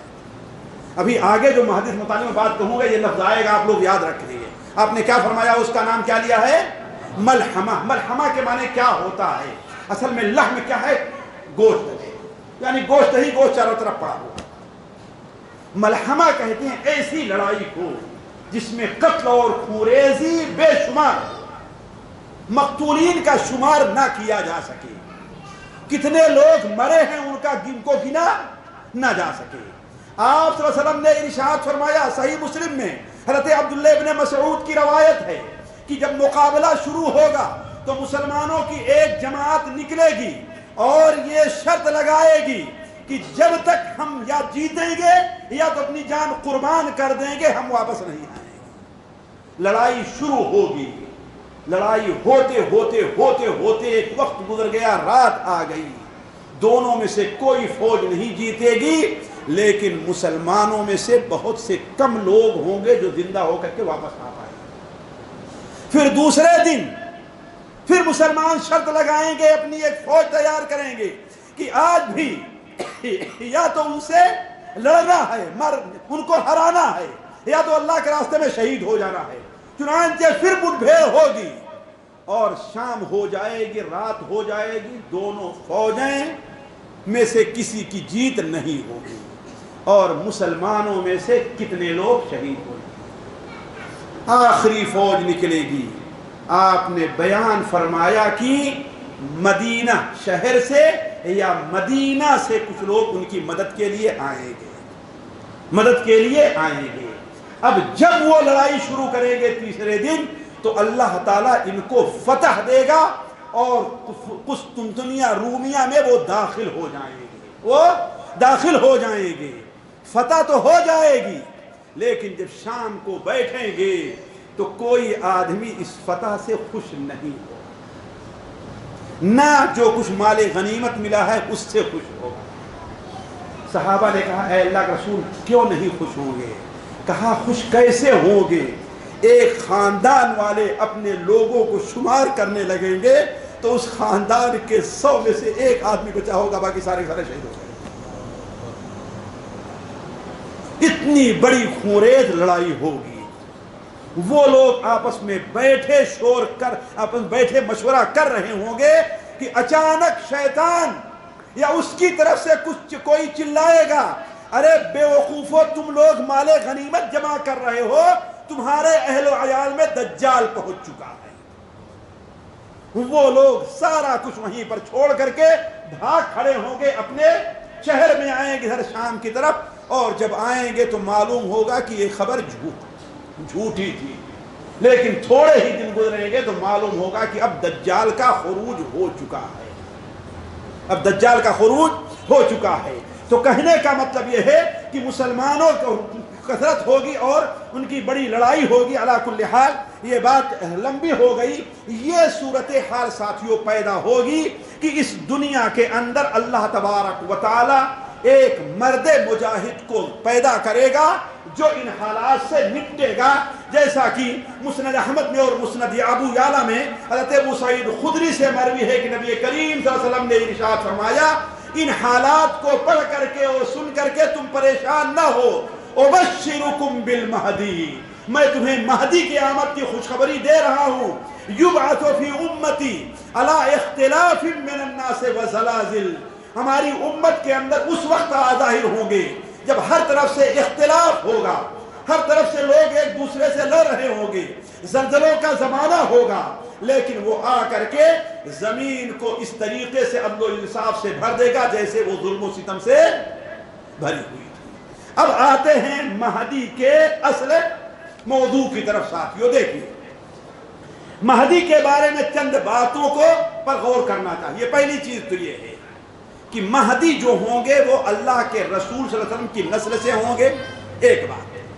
دوسری بات نہیں، اہل بیت میں سے ہوں گے، یہ پہلی بات ہے، اہل بیت میں سے ہوں گے، اور اہل بیت میں سے حضرت فاطمہ کی اولاد سے ہوں گے۔ اہل بیت میں سے کس سے؟ حضرت فاطمہ کی اولاد، اور حضرت فاطمہ کی اولاد میں سے حضرت حسن کی ذریت سے، حضرت حسین کے نہیں۔ اور اس میں اللہ کی بہت بڑی حکمت ہے، ذرا غور کریں، حضرت حسن کی ذریت سے کیوں ہوں گے؟ اللہ کی بہت بڑی حکمت ہے، اس لیے کہ حضرت حسین رضی اللہ تعالیٰ عنہ نے خلافت حاصل کرنے کی کوشش کی تھی اور شہید ہو گئے، لیکن حضرت حسن نے خلافت سے دست برداری کر لی تھی کہ مجھے خلافت نہیں چاہیے مسلمانوں میں، تو ان کے خاندان کی تقریب کے طور پر اللہ تعالیٰ زمین کی خلافت انہی کی ذریت میں سے ایک شخص کو دے گا، ان کی تقریب کے طور پر انہی کی ذریت سے ایک شخص۔ اسی لیے سنن ابو داؤد میں ہے، حضرت علی رضی اللہ تعالیٰ عنہ کی روایت ہے، وہ بیان کرتے حضرت حسن ابن علی کو دیکھا اپنے بیٹے کو، تو انہوں نے کہا ان ابنی ھذا سید، میرا یہ بیٹا سردار ہے، جیسا کہ اللہ تبارک و اللہ کے رسول نے اسے سردار کہا ہے، اسے سردار کہا ہے، اور سیخرج من صلبہ رجل، اس کی ذریت سے ایک شخص ظاہر ہوگا۔ اسی لیے جو لوگ دعویٰ کرتے ہیں کہ حضرت مہدی حضرت حسین کی ذریت سے ہوں گے، وہ بات زیادہ قابل قبول نہیں ہے۔ کس کی ذریت سے ہوں گے؟ حضرت حسن کہتے زین العابدین کی ذریت سے نہیں ہوں گے۔ حضرت علی نے کیا بیان؟ ابو داؤد کی روایت ہے، اگر حوالہ نمبر دیکھا جائے 4292 نمبر حدیث ہے، 4292 حدیث ہے، آپ نے بیان فرمایا حضرت علی نے کہ یہ میرا بیٹا سید سردار ہے، جیسا کہ اللہ کے رسول نے اس کا نام سردار رکھا ہے، اسی کی ذریت سے ایک شخص پیدا ہوگا جس کا نام تمہارے نبی کے نام کے مطابق ہوگا، جس کا نام تمہارے نبی یعنی نبی صلی اللہ علیہ وسلم محمد ہوگا، اور تمہارے نبی کی صورت میں مشابہت نہیں ہوگی، اس کو نبی سے اس کو صورت میں مشابہت، البتہ سیرت میں وہ نبی کے مشابہ ہوگا، صورت میں تو نبی کے مشابہ نہیں ہوگا اور بلکہ سیرت میں نبی کے مشابہ ہوگا۔ مہدی کی صفات ساتھیوں بڑی اللہ کے رسول بڑے واضح طور بیان فرمائی ہے کہ وہ سیرت میں تو اللہ کے رسول کے مشابہ ہوں گے لیکن صورت میں، اسی لیے حدیث میں ہے کہ اجنل جبہہ، اجنل جبہہ اقنل انف، سنن ابو داؤد میں صحیح سند سے، مسلموں میں صحیح سند سے روایت موجود ہے۔ اجنل جبہہ معنی کیا ہوتا ہے؟ جس کی پیشانی بڑی کشادہ ہو، پیشانی کے بال بالکل آدھے سر کے قریب پہنچے ہوں، جیسے سوڈانیوں پیشانی نہیں ہوتی عام طور پر، سوڈانیوں پیشانی ہوتی ہے نا کہ آدھے سر تک کا ان کے کوئی بال ہی نہیں رہتا، جبکہ آپ صلی اللہ علیہ وسلم کی پیشانی پر بال تھے۔ تو اجل الجبہہ واقنل الف، اور ناک اٹھی ہوگی، ناک کیا ہے؟ اٹھی ہوئی ہوگی۔ تو صورت میں تو اللہ کے رسول کے مشابہ نہیں ہوگا، البتہ سیرت میں اللہ کے رسول کے مشابہ ہوگا۔ اور مہدی سے متعلق ہمیں اور آپ کو یہ دیکھنا چاہیے کہ مہدی کا ظہور کہاں سے ہوگا، مہدی کا ظہور کہاں سے ہوگا۔ جس نتیجے پر میں پہنچا ہوں اور احادیث کی روشنی میں، مہدی اصل رہنے والے ہوں گے مدینہ منورہ کے، کہاں کے ہوں گے؟ اور ان کا پہلا جو ظہور ہوگا وہ مکہ مکرمہ سے ہوگا۔ پہلا ظہور کیا ہوگا؟ وہ حدیث سنن ابو داؤد میں ام سلمہ سے ہے، امام ابن القیم رحمہ اللہ اور امام شمس الحق عظیم آبادی رحمہم اللہ، وہ لوگ اس حدیث کو صحیح قرار دیتے ہیں کہ نبی کریم صلی اللہ علیہ وسلم نے ارشاد فرمایا یکون اختلاف عند موت خلیفہ، کسی خلیفہ کے انتقال کے بعد سخت اختلاف ہوگا، ان کے بیٹوں میں، ان کے وزیروں میں، ان کے ساتھیوں میں سخت اختلاف ہوگا کہ کس کو خلیفہ بنایا جائے، لیکن کوئی آدمی خلافت کے مشابہ نہیں ہوگا، خلافت کے لیے تیار نہیں ہوگا، یہاں تک کہ اللہ کے رسول صلی اللہ علیہ وسلم کے خاندان کے ایک شخص پر لوگوں کی نظر پڑے گی، اور وہ پہلے سے کوئی بڑا عالم نہیں ہوگا۔ وہ جیسا بعد مہدی کے بارے میں کہا تو ان کو لوگ اسد العلماء کہا کرتے تھے، یہ بات بھی حدیث کے خلاف ہے۔ پہلے سے وہ بڑا کوئی عالم نہیں ہوگا، کوئی پہلے سے بڑا لیڈر نہیں ہوگا، پہلے سے علاقے کے طور پر، شہر کے طور پر کوئی سرکردہ انسان نہیں ہوگا، بلکہ ایک عام انسان ہوگا۔ یصلحہ اللہ فی لیلہ، اللہ تعالیٰ ایک ہی رات میں اس کے اندر خلافت کی صلاحیت پیدا کرے۔ یہ مقصود کی بات نہیں ہے، کس کی بات ہے؟ جی اللہ کے رسول سے بات۔ وہ کوئی علامہ نہیں ہوگا، ہے نا، پہلے سے کافروں کے خلاف لڑ کر کے کوئی کارنامے نہیں انجام دیے ہوں گے، کسی کافر پر ایسا حملہ نہیں کیا ہوگا کہ اس کا دل باہر آ گیا ہوگا، یہ سب نہیں ہوگا، ایک عام آدمی ہوگا، عام روزانہ زندگی بسر کر رہا ہوگا۔ یصلحہ اللہ، حدیث میں سنن ابو داؤد کے اندر ہے، یصلحہ اللہ فی لیلہ، اللہ تعالیٰ ایک ہی رات میں اس کی اصلاح کر دے گا، یعنی خلافت کا اسے کا بار اٹھانے والا اسے بنا دے گا۔ تو ایک آدمی کی طرف لوگوں کی نظر اٹھے گی، مدینہ منورہ میں لوگ اس کو تلاش کریں گے کہ آپ بھی اس کے لائق ہیں، آپ پر سارے لوگ اکٹھا ہو سکتے ہیں، لیکن وہ کہے گا بھائی میں اس کے لائق نہیں ہوں۔ یہ نہیں کہ ہاں مجھے کہا جا رہا ہے تم مہدی ہو، میں مہدیت کا دعویٰ کر دے گا، نہیں، وہ کیا کہے گا؟ میں اس کے لائق نہیں ہوں، یہاں تک کہ رات ہی میں چھپ کر کے کہاں چلا جائے گا؟ مکہ مکرمہ چلا جائے گا۔ لوگ دیکھیں گے پتہ نہیں کہاں غائب ہو گئے، امام صاحب کو نماز پڑھانا تھا، مصلی پر بڑے کھڑے ہوئے آ کر کے غائب ہو گئے امام صاحب، کچھ پتہ ہی نہیں۔ اب لوگ ان کا پیچھا کریں گے، مکہ مکرمہ کے اندر بھی لوگ پریشان ہوں گے، یہاں تک کہ ایک گھر میں جا کر کے انہیں پائیں گے اور نکال کر کے لے آئیں گے، اور لے آ کر کے اسی لیے ساتھی مہدی مہدیت کا دعویٰ نہیں کرے گا، اس کو سمجھ لیا اچھی طریقے سے۔ جن لوگوں کو دھوکہ ہو رہا ہے یہ حدیثوں کو نہ سمجھنے پڑھنے کی وجہ سے ہو رہا ہے، اور آج کل جتنے مہدی نکلے سب نے دعویٰ کیا کہ میں مہدی ہوں، ہے کہ نہیں ہے؟ لیکن مہدی دعویٰ نہیں کرے گا کہ میں مہدی ہوں، ہے کہ نہیں؟ یہ کوئی نبوت نہیں ہے کہ نبوت کا دعویٰ کرے کوئی، یہ خلافت کا بوجھ اٹھانے کا معاملہ ہے، وہ دعویٰ نہیں کرے گا، لوگ اس کے ہاتھ پر بیعت کریں گے، پھر اس جو ہے وہ گویا کہ اسے لوگ اس کے گرد جمع ہونا شروع ہوں گے، اور وہ کیا ہوگا؟ لوگوں کی قیادت کے لیے اٹھ کھڑا ہوگا۔ جب قیادت کے لیے ساتھیوں اٹھ کھڑا ہوگا تو اب جب وہاں پر مسلمان چاروں طرف سے، ہندوستان سے بھی، پاکستان سے بھی، ایران سے بھی، افغانستان سے بھی، عراق سے بھی، روم سے بھی، شام سے بھی، ہر طرف سے لوگ اب یہ سمجھیں گے کہ ایک مسلمان ایسا نکلا ہے جو صحیح مسلمانوں کی قیادت کی صلاحیت رکھتا ہے، لہذا اس کے ارد گرد اب جمع ہونا شروع ہو جائیں گے۔ جب جمع ہونا شروع ہو جائیں گے تو دنیا کی جو ظالم اور بڑی بڑی طاقتیں ہیں اس کو ختم کرنے کے لیے بیڑا اٹھائیں گے اور اپنی فوجیں تیار کریں گے۔ وہ فوج وہاں سے چلے گی تو وہ فوج سب سے پہلے مدینہ منورہ پہنچے گی۔ محل مدینہ کو اس فوج سے مقابلے کی طاقت نہیں ہوگی اور مدینہ شہر چھوڑ کر کے بھاگ کھڑے گی۔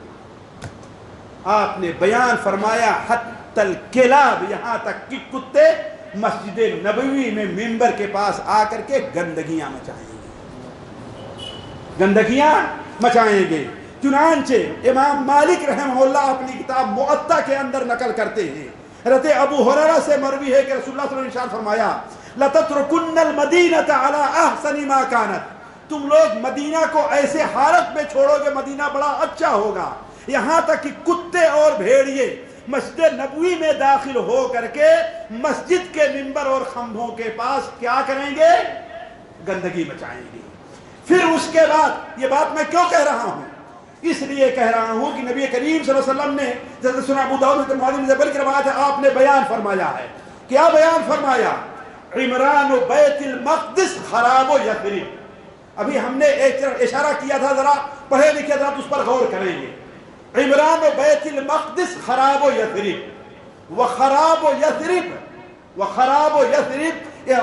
و یثرب خروج الملحمہ، وخروج الملحمہ فتح القسطنطنیہ، وفتح القسطنطنیہ خروج الدجال۔ جی، عمران و بیت المقدس خراب و یثرب، بیت المقدس کی آبادی جب ہوگی تو مدینہ منورہ ویران ہو جائے، اس لیے کہ اصل جو جسے کہتے ہیں اسٹیج ہوگا، مسرح عملیات جس کو کہتے ہیں، جہاں اصل مسلمانوں کا مقابلہ ہوگا، اس لیے کہ بیت المقدس کے اوپر یہودی بھی دعویٰ کرتے ہیں ہمارا حق ہے، نصارہ بھی دعویٰ کرتے ہیں اور مسلمان۔ اور جہاں تک ساتھیوں ہم نے سمجھا ہے، دجال کے ظہور سے پہلے اور مہدی کے وہاں پہنچنے سے پہلے بیت المقدس مسلمانوں کے قبضے میں ہوگا۔ بیت المقدس مسلمانوں کے قبضے میں ہوگا۔ جب مسلمانوں کے قبضے میں ہو جائے گا تو انہی کی مدد کرنے کے لیے حضرت مہدی وہاں پر پہنچنے کوشش کریں گے۔ تو اللہ کے رسول نے کیا بیان فرمایا؟ عمران و بیت المقدس خراب و یثرب، بیت المقدس کا آباد ہونا، یثرب مدینہ منورہ کا ویران ہو جانا ہے نا، اور مدینہ منورہ کا ویران ہو جانا خروج الملحمہ ہے۔ خروج الملحمہ یعنی اس خونریز لڑائی کا پیش خیمہ ہے۔ کون خونریز لڑائی؟ جس کا ذکر ابھی ہم نے کیا ہے۔ وخروج الملحمہ فتح القسطنطنیہ، جب وہ ملحمہ ہوگا تو قسطنطنیہ فتح ہو جائے گا، اور جب قسطنطنیہ فتح ہوگا تو دجال کا خروج ہوگا۔ تو وہ مہدی ہوں گے جو قسطنطنیہ کو فتح کریں گے اور دجال کے قتل میں شریک ہوں گے۔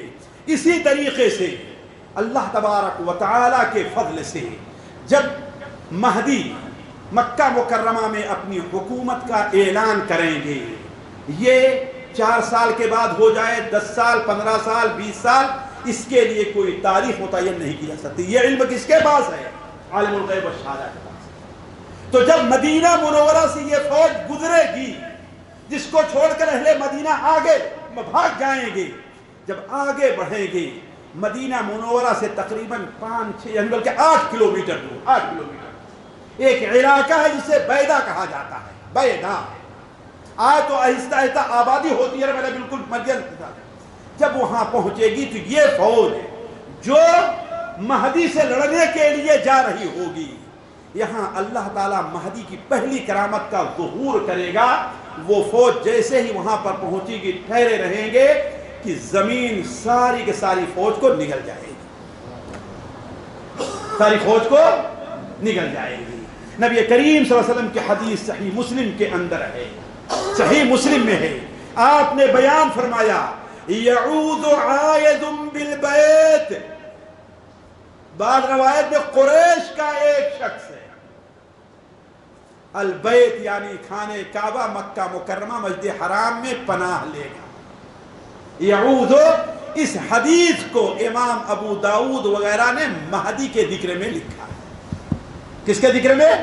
مہدی کے ذکر میں لکھا ہے یعود عائد البیت، بیت اللہ شریف میں ایک شخص قریش کا آ کر پناہ لے گا تو اس سے لڑائی کرنے کے لیے جو فوج نکلے گی وہ فوج بیدا مقام پر ہوگی تو اللہ تبارک و تعالیٰ اس فوج کو مکمل طور پر دھسا دے گا۔ اور یہی حدیث صحیح بخاری میں بھی ہے جو حضرت عائشہ سے مروی ہے کہ ایک بار نبی کریم صلی اللہ علیہ وسلم سوئے ہوئے تھے لیکن خواب میں کچھ بولنے لگے، جیسے ہوتا نا خواب میں بولنے لگتا ہے، خواب میں کچھ بولنے لگے تو حضرت عائشہ فرماتی ہے ہم نے کہا اے اللہ کے رسول صلی اللہ علیہ وسلم آپ کیا باتیں کر رہے ہیں خواب میں؟ تو آپ نے فرمایا کہ تعجب کی بات ہے کہ میری امت کا ایک شخص بعد رات میں قریش ہے، وہ بیت اللہ میں پناہ لے گا، اس پر حملہ کرنے کے لیے لوگ جب چلیں گے اور بیدا مقام کے اوپر جب پہنچیں گے تو اللہ تبارک و تعالیٰ انہیں زمین میں دھسا دے گا۔ یہ مہدی کی ساتھیوں پہلی کرامت ہوگی، یہ مہدی کی پہلی کرامت ہوگی کہ اللہ تعالیٰ ان کے دشمن کو وہاں پہنچنے سے پہلے مٹا دے گا۔ اب مہدی اپنے سفر جہاد کی ابتدا کریں گے۔ ساتھیوں اختصار کے ساتھ سفر جہاد کی ابتدا سب ان کے جہاد سے متعلق صرف ایک حدیث جو صحیح مسلم میں ہے آپ کے سامنے رکھتے ہیں۔ نبی کریم صلی اللہ علیہ وسلم نے ارشاد فرمایا تغزون جزیرۃ العرب فیفتحہ اللہ علیکم، تم جزیرے عرب پر حملہ کرو گے۔ امام نووی رحمہ اللہ، میں اپنی طرف سے کوئی بات نہیں کہتا، امام نووی رحمہ اللہ اس حدیث کی شرح میں لکھتے ہیں یہ وہ لڑائیاں ہیں جو قیامت کے قریب اور دجال کے خروج کے وقت ظاہر ہوئی۔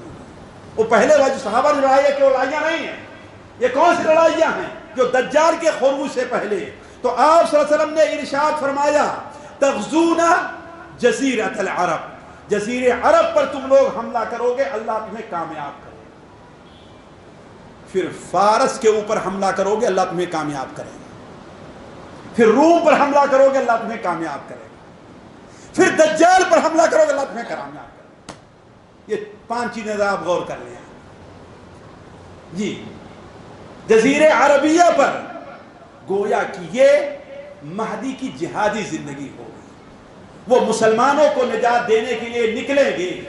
جزیرے عربیہ میں جو ان کا مقابلہ کرے گا وہ اس کو آگے بڑھیں گے تو شیعہ رافضی بدبختوں کا جن کا زور آج بڑھ رہا ہے اور سوریہ پر قبضہ کرنا چاہتے ہیں، عراق پر قبضہ کر ہی لیا ہے، لبنان پر سمجھیے کہ ایک قسم کی ان کی حکومت ہے ہی، فلسطین قبضہ کرنا چاہتے ہیں۔ آپ نے فرمایا فارس سے جہاد کرو گے اللہ تمہیں کامیابی دے گا۔ پھر کیا ہوگا اس کی تھوڑی سی تفصیل بیان کر دوں، صحیح مسلم وغیرہ میں ہے۔ پھر کیا ہوگا، اور یہ دیکھیے اس جماعت کے ساتھ یورپ کے لوگ بھی ملے ہوں گے، اس لیے کہ جانتے ہیں 2 قومیں دنیا میں ایسی جن سے سب پریشان ہیں، ایک یہودی ہیں دوسرے نصارہ ہیں، دوسرے جو ہے یہ عیسائی شیعہ ہیں، اور یہ دونوں قومیں کبھی کسی کی خیر خواہ نہیں، اور دونوں قومیں جو ہیں لڑائی نہیں کرتی، پیچھے سے حملہ کرتی ہیں، بس دوسری قوموں کو آگے کرتی ہیں لڑنے کے لیے اور اپنا فائدہ اینٹتی ہیں۔ اسی لیے بعض علماء نے لکھا ہے کہ شیعہ حکومت نے آج تک ایک گاؤں بھی فتح نہیں کیا ہے کافروں سے۔ پوری تاریخ آپ پڑھ کے ایک مثال دے دیجیے مجھ کو، میں تاریخ کا ایک ادنا چھوٹا سا طالب علم ہوں، ایک گاؤں بھی نہیں ملا ہے جسے کافروں سے شیعوں نے چھینا۔ ہاں، جن گاؤں اور شہروں کو مسلمانوں نے چھین لیا ہے اس پر فتنہ فساد مچا کر کے قبضہ کر دیا، چاہے مصر ہو چاہے جو کچھ بھی، لیکن کافروں سے ایک گاؤں بھی نہیں چھینا ہے، اس لیے کہ ان کی لڑائی اصل کافروں سے نہیں ہے۔ کس سے اصل لڑائی ان کی؟ محمدیوں سے، کافروں سے نہیں ہے۔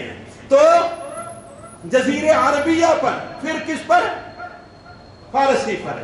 پھر اس کے بعد جو لوگ فارس کے اوپر حملہ آور ہوں گے، یہ مسلمان بھی ہوں گے اور نصرانی بھی اس میں ہوں گے، ایک میدان میں اکٹھا ہوں گے، صحیح مسلم کی روایت ہے۔ تو نصرانی کیا کہے گا؟ اس کراس نشان کی جے ہو، زندہ باد کراس نشان، صلیب جس کو کہتے ہیں۔ مسلمان کو غصہ آئے گا کہ یہ کیا کیا کر رہا ہے، اسی وقت صلیب کو توڑ دے گا، کہے کہ نہیں، اسلام زندہ باد، اس کی جے ہو۔ اب نتیجہ کیا ہوگا کہ دونوں فوجیں آپس میں لڑ پڑیں گی، دونوں فوجیں آپس میں لڑ پڑیں گی۔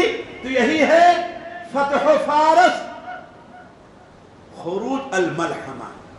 فارس جب فتح ہو گیا تو ملحمہ یہی ہے، مسلمان اور نصارہ کے اندر لڑائی ہو جائے گی۔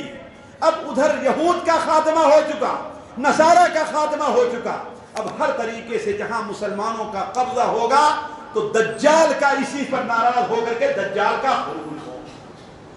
اب جب دجال کا خروج ہوگا، اس سے مقابلہ کرنے کے لیے مہدی اٹھیں گے، اور جب تیاری کر رہے ہوں گے دمشق کے اندر فجر کی نماز کے بعد حضرت عیسیٰ علیہ السلام کا وہاں پر ظہور ہوگا۔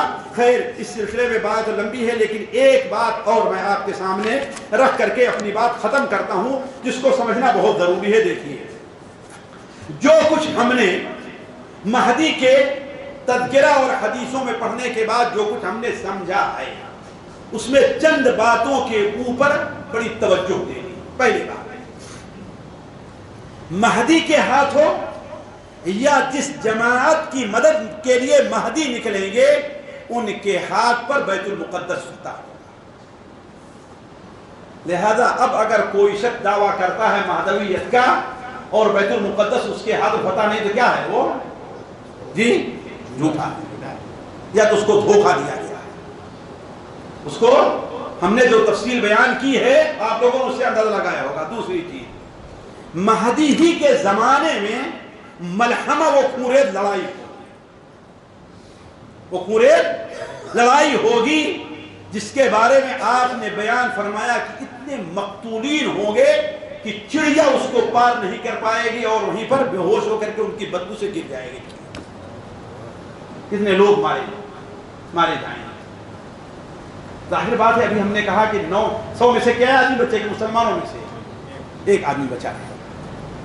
تیسری چیز، مہدی ہی کے زمانے میں دجال کا خروج ہو، یہ بات بالکل حقیقت ہے۔ اس کا انکار کرنا اللہ کے رسول صلی اللہ علیہ وسلم کی حدیثوں کا انکار کرنا، اس کا انکار کرنا اللہ کے رسول نے حدیثوں کا انکار کرنا ہے۔ اور تمام علماء، جو لوگ علماء ہیں، وہ اس کو مانتے آئے ہیں کہ حضرت مہدی ہی کے زمانے میں دجال کا خروج ہوگا، اور انہی کے زمانے میں عیسیٰ ابن مریم کا نزول ہوگا، انہی کے زمانے میں عیسیٰ ابن مریم کا نزول ہوگا۔ اور ایک بڑی عام، بہت اہم چیز ہے، مہدی کی حکومت عرب سے شروع ہوگی، عجم سے نہیں شروع ہوگی۔ مہدی کی جو حکومت، میں کہاں سے کہا ہوں، میں اپنی تو کوئی بات نہیں کہہ رہا، مہدی کی حکومت کہاں سے شروع ہوگی؟ نبی کریم صلی اللہ علیہ وسلم نے ارشاد فرمایا، لا تقوم الساعة حتى يملك العرب رجل من اہل بیتی، قیامت اس وقت تک قائم نہیں ہوگی یہاں تک کہ عرب پر میرے خاندان کے ایک شخص کی حکومت ہو جائے جو لوگوں کے اندر انصاف کو عام کرے اور لوگوں میں مال برابر برابر تقسیم کرے. تو پہلی حکومت کہاں ان کی قائم ہوگی؟ گجرات پر نہیں ہے کہ نہیں ہے؟ افغانستان میں نہیں، اورنگ آباد میں نہیں جہاں پر ایک بدبخت بیٹھا ہوا محبت کا دعویٰ کر رہا ہے کہ نہیں؟ ان کی حکومت پہلے کہاں قائم ہوگی؟ لا تقوم الساعة حتى يملك العرب رجل من اہل بیتی. قیامت اس وقت تک قائم نہیں ہوگی یہاں تک کہ عرب پر میرے ایک خاندان والے ایک شخص کی حکومت نہ ہو جائے. اسی طریقے سے ایک علامت یہ بھی ہوگی کہ ان کی حکومت کے بعد، مہدی کی حکومت کے بعد اس دنیا میں اب قیامت کی بڑی نشانیوں کا سلسلہ شروع ہو جائے گا. اس لیے کہ انہی کے زمانے میں دجال کا خروج ہوگا، انہی کے زمانے میں عیسیٰ ابن مریم کا نزول ہوگا، اور قیامت کی جو بڑی نشانیاں ہیں ان کی مثال کیا ہے؟ تسبیح جانتے ہیں نا آپ لوگ، جس طریقے سے ایک دھاگے میں تسبیح کے دانے پروئے رہتے ہیں نا، اگر دھاگا ٹوٹ جائے تو ایک دانہ ابھی گر رہا ہے دوسرا دانہ کل گرے گا، جی 1 منٹ کے بعد گرے گا، جی فوراً. یہی حال قیامت کی الآیات خرزات منظومات. آپ نے ارشاد فرمایا قیامت کی جو نشانیاں ہیں وہ ایک دھاگے میں پروئے ہوئے موتی کی مثال ہیں کہ جب دھاگا ٹوٹ گیا تو ایک دانے کے بعد دوسرے دانے کے گرنے میں دیر نہیں لگتی. اسی لیے جب ایک نشانی شروع ہو جائے گی تو اسی لیے بعض علماء نے مہدی کے ظہور کو قیامت کی بڑی نشانی کہا ہے. بعض علماء نے کیا کہا ہے؟ کیوں؟ اس لیے کہ ان کے بعد زمانے ہی میں دجال نکلے گا. دجال کے بعد جی عیسیٰ ابن مریم، اور عیسیٰ ابن مریم ہی کے زمانے میں یاجوج ماجوج کا خروج ہوگا، ہے کہ نہیں ہے؟ اور یہ قیامت کی بڑی نشانیاں ہیں، دجال بھی، عیسیٰ ابن مریم کا نزول بھی، اور اس کے بعد دوسری نشانیاں کتنی بات کیسے آئے گی اللہ بہتر جانتا ہے. تو کہنے کا مطلب کہ مہدی کے ظہور کے بعد قیامت کی بڑی نشانیاں جو ہیں وہ شروع ہو جائیں گی، اور ایک نشانی کے بعد دوسری نشانی کے آنے میں تاخیر نہیں ہوگی. اب میں اپنی بات کو یہیں پر ختم کر کے آپ لوگوں کو یہ مہلت دیتا ہوں کہ اگر کوئی بھائی اس سلسلے میں کوئی سوال کرنا چاہتا ہے تو کر لیں. خصوصاً یہ مہدی کے متعلق اس لیے کہ اختصار کرتے ہوئے بعض ایسی چیزیں جسے آپ سمجھتے ہیں کہ ضروری ہے اور حقیقت میں ضروری ہوگی لیکن مجھ سے رہ گئی ہے. جی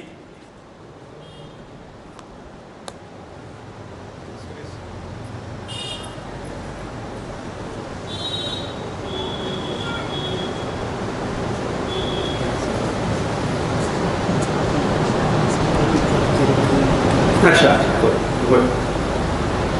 تو کوئی بھائی ہے، کوئی سوال ہے؟ جی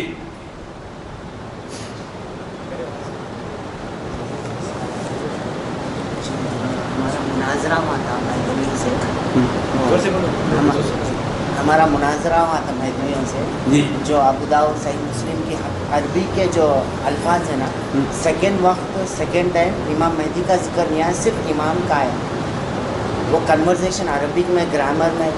دیکھیے بیٹھیے چلیے بتاتا ہوں. دیکھیے بھائی کا سوال آپ لوگ سمجھ گئے ہوں ہے نا. اصل مسئلہ یہ ہے کہ اگر کوئی آدمی کوئی بات نہ قبول کرنا چاہے، جیسے مثال کے طور پر رفع الیدین کرنا، حدیثیں کتنی واضح ہیں ہے نا، لیکن ہمارے دوسرے بھائی کیا کہتے ہیں؟ ارے بھائی وہ منسوخ ہو چکی ہے. کیا کہہ دیا جاتا ہے؟ وہ منسوخ ہو چکی ہے کہ نہیں؟ جب یہ کہا جاتا ہے کہ سینے پر یا آمین بولنا کیا ہے حدیثوں سے ثابت ہے، تو کیا کہتے ہیں؟ ارے یہ پہلے کی بات ہے جب منافقین آتے تھے اپنے منہ کے اندر کیا رکھے رہتے تھے؟ بت رکھے رہتے تھے، تو آپ نے آمین بولنے کی تاکہ آمین بولے تو ان کا بت گر جائے. تو اگر کوئی آدمی کوئی بات نہ ماننا چاہے تو اس کے لیے بہانے تو بہت ہے. دیکھیے کسی حدیث کو سمجھنے کے لیے دو چیز کی بڑی اہم ضرورت ہوتی ہے، دو چیز کی بڑی اہم ضرورت ہوتی ہے۔ ایک بات تو یہ ہے کہ اس قسم کی تمام حدیثوں کو اکٹھا کیا جائے، ہے کہ نہیں؟ صرف ایک حدیث کو نہ لیا جائے، تمام حدیثوں کو اکٹھا کیا جائے، ایک چیز۔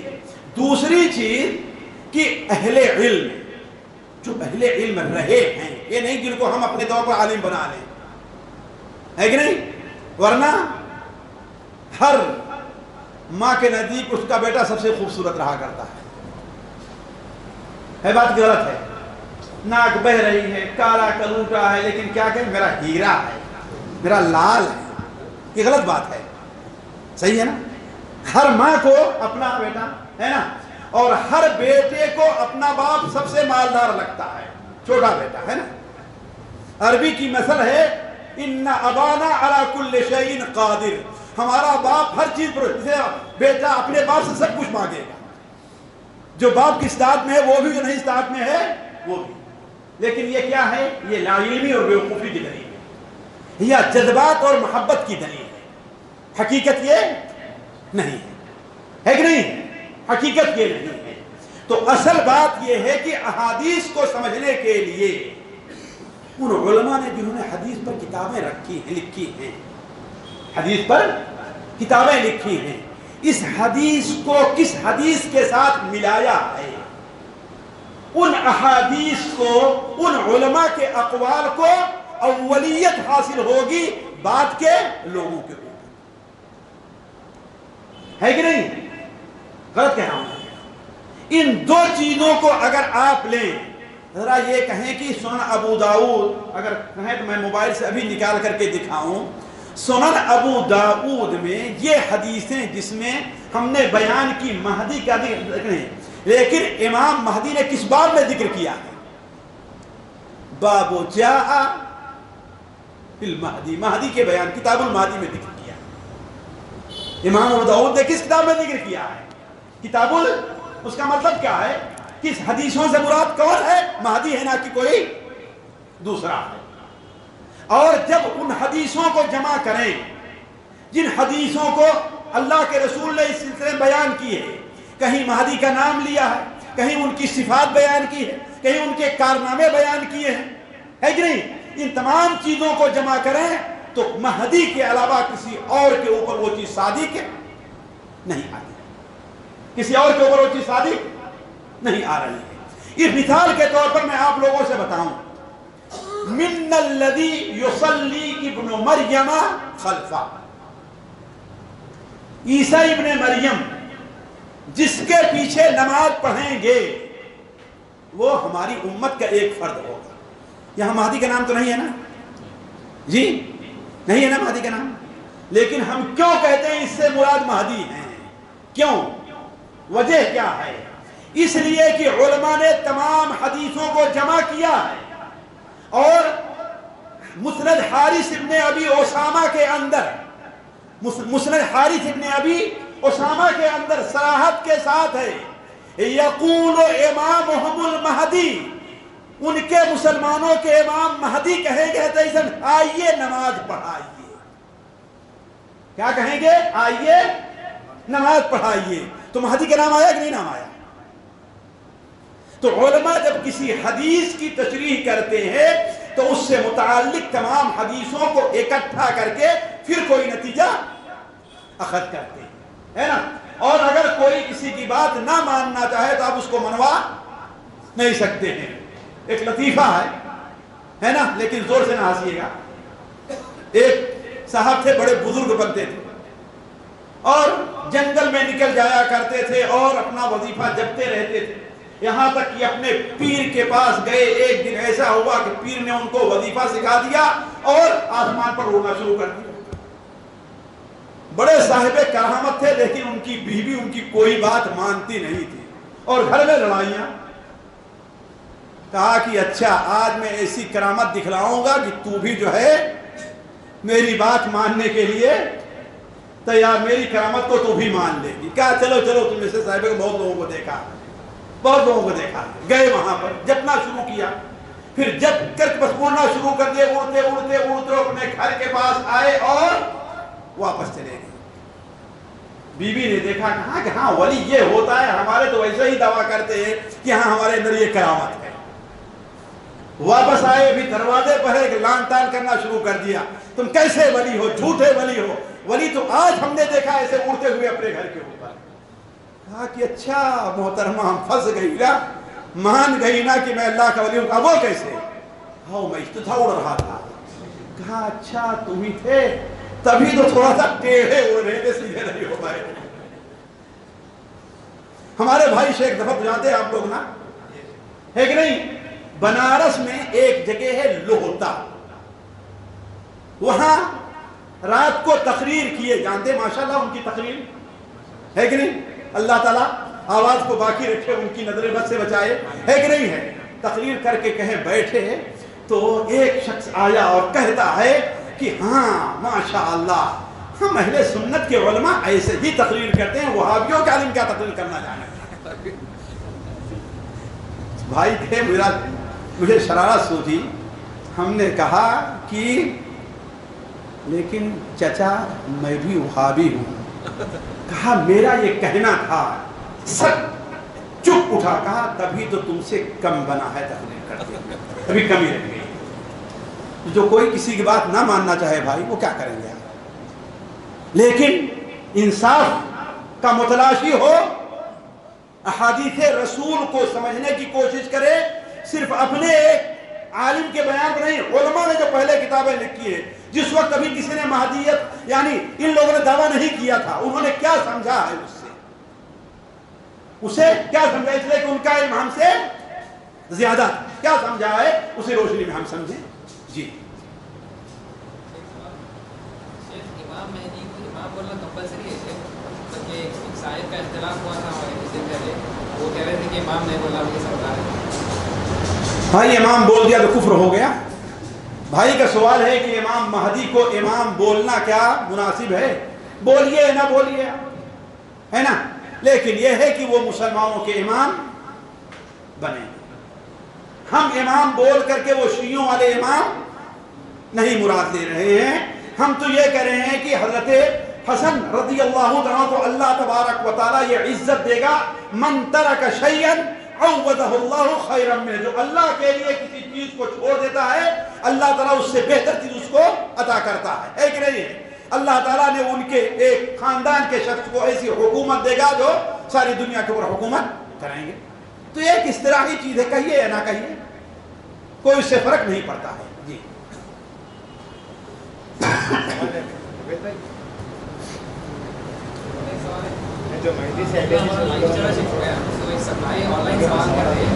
کیا امام مہدی کافروں اور مشرکوں کی نظر میں ٹیررسٹ ہوں گے؟ آن لائن سوال ہے۔ کہتے حدیث میں مجھے ٹیررسٹ لفظ نہیں ملا، کسی حدیث میں نہ دہشت گرد کا لفظ ملا نہ ٹیررسٹ کا لفظ ملا، لیکن ظاہر بات ہے سارے لوگ ان کی مخالفت کریں گے، ان سے لڑائی کرنے کے لیے، ان کو قتل کرنے کے لیے سارے لوگ دوڑ پڑیں گے، لیکن اللہ ان کی مدد کرے گا۔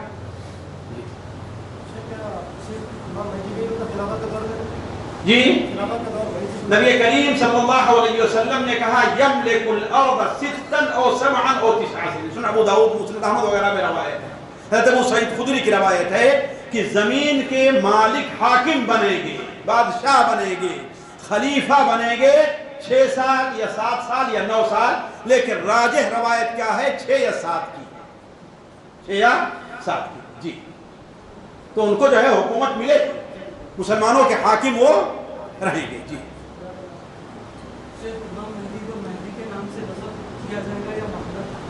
بھائی دیکھیے نام ان کا محمد ہے، لیکن مہدی ان کا لقب ہے۔ اب یہ کوئی ضروری نہیں ہے کہ اس وقت کے لوگ بھی مہدی کہہ کر ان کو پکارے، مہدی تو ایک صفت ہے کہ نہیں ہے؟ مہدی ایک صفت اللہ کے رسول بیان فرمائی ہے، اصل یہ ہے کہ محمد ابن عبداللہ کے نام سے وہ مسلمانوں کے حاکم ہیں۔ جی سیاسی طور پر مسلمانوں کی تجدید کے لیے وہ تشریف لے آئے ہیں۔ جی اس موضوع پہ اگر آپ سے کوئی اور سوال رابطہ کرنے کے لیے، جی اس موضوع پہ آگے جو آپ بیان کریں، جی اور کوئی سوال رہے گا تو آپ کا سوال میرا ایک گروپ ہے سوال جواب کا، آپ اس کے اندر بھیج سکتے ہیں. ان لوگوں سے مجھے تو نام یاد ہے کہ ان لوگوں سے لے لیجیے، چل رہا ہے عام طور پر گروپ تقریباً بہت سے لوگ جانتے ہیں، اس میں آپ بھیج سکتے ہیں. کوئی بات نہیں، تو کوئی بات نہیں، کوئی بات نہیں، آپ جی جی کوئی. آخری سوال سے موضوع سے ہٹ کے کر سکتا ہوں لیکن بہت اہم ہے کہ جو طیب ایردوغن ہے جو خلافت ڈکلیئر کرا ہے. کون؟ طیب ایردوغن جو ترکیہ کا پرائم منسٹر ہے. ہاں. تو وہ اپنے آپ کو جو ہے خلافت پریزنٹ کر رہا ہے، تو اس کا کہاں تک پتہ نہیں بھائی مجھے. اس نے کیا کہا میں مسلمانوں کا خلیفہ ہوں کہ لوگ کو شور شرابہ ہے لوگوں کا. وہ بھی ایون جو ہے وہ کر رہا ہے. نہیں آپ نے سنا ہے اس کی زبان سے؟ نیوز کی زبان چھوڑنے تو بہت کچھ آپ کا اس کی زبان سے سنا ہے آپ نے جی. واللہ عالم، واللہ عالم. دیکھیے امام مہدی پر ایمان لانا یہ نہیں، قیامت کی نشانیوں پر ایمان لانا یہ ایمان کا حصہ ہے، اور اسی کا ایک جز کیا ہے؟ امام مہدی بھی ہے. اسی کا ایک جز کیا ہے؟ امام مہدی بھی ہیں. اسی لیے جن علماء نے کتابیں لکھی ہیں، امام القیم ہیں اور دوسرے لوگ ہیں، کہا کہ ہمیشہ سے مسلمانوں کا یہ عقیدہ چلا آ رہا ہے، اور عقیدے کتاب میں یہ لکھتے ہیں کہ قیامت سے پہلے جب دنیا میں ہر طرف سے فساد مچے گا تو اللہ تبارک و تعالیٰ کے ایک نیک بندہ ظاہر ہوگا جس کے ذریعے سے اللہ تعالیٰ امت کی اصلاح کرے. جی البتہ وہ حدیث جو بیان کی جاتی ہے کہ من انکر المہدی فقط کفر، وہ حدیث ہی نہیں ہے سرے سے، کسی کتاب میں وہ حدیث نہیں ہے. وہ امام سیوطی کی بعض کتابوں میں مرقوم ہے لیکن اس کی کوئی سند نہیں ہے. جی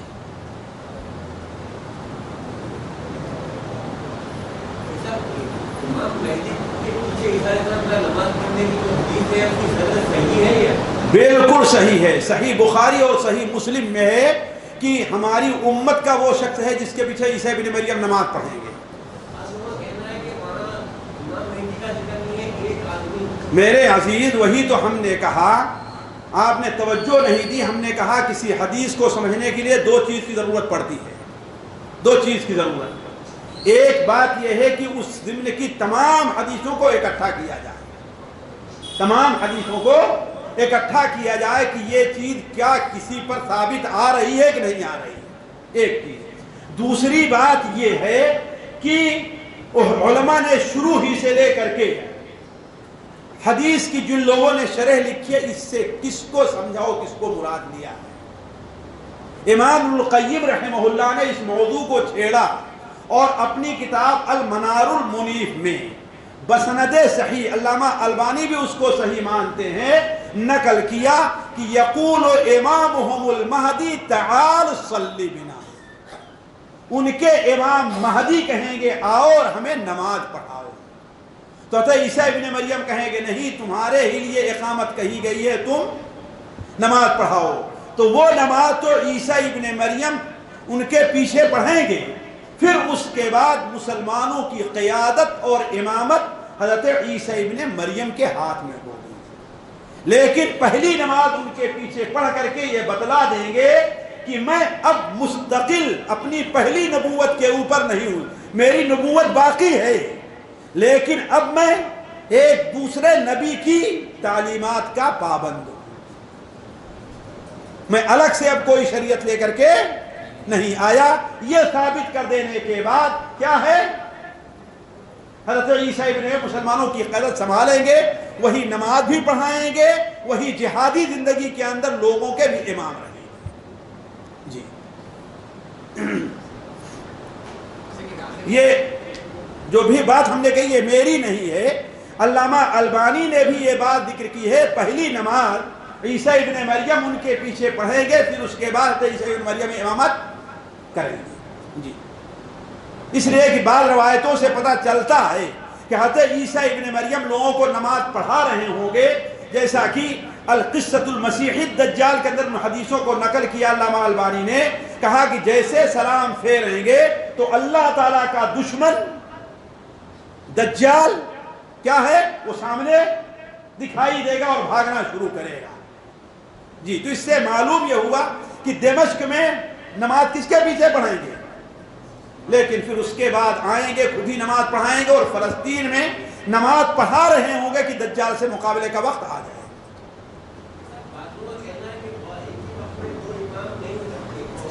تو دو امام کہاں ہوئے میرے عزیز, کہاں ہوئے؟ حضرت مہدی تو سپرد کر دیا کس کو؟ عیسیٰ ابن مریم کو سپرد کر دیا. کہاں دو امام رہے؟ اب دو امام کی اگر زندگی ہے تو اللہ کے رسول صلی اللہ علیہ وسلم بھی تھے, ابو بکر بھی تھے, حضرت ابو بکر بھی تھے, عمر بھی تھے, لیکن دونوں ایک ساتھ خلافت نہیں کر رہے ہیں, خلافت ایک کر رہا. جی ایک سوال تھا فیس بک سے سوال کہ امام مہدی آنے کے بعد دعا قبول ہوتی ہے, مطلب کہ دعا توبہ کی جو دروازے ہے. جی ہاں, اس وقت بھی نہیں بند ہوں گے. توبہ کا دروازہ کب بند ہوگا؟ اس کی دو صورت ہوتی ہے, ایک خصوصی ہے وہ دجال کے بعد, ایک عمومی ہے وہ کب ہوگا؟ مغرب سے سورج نکلنے کے بعد.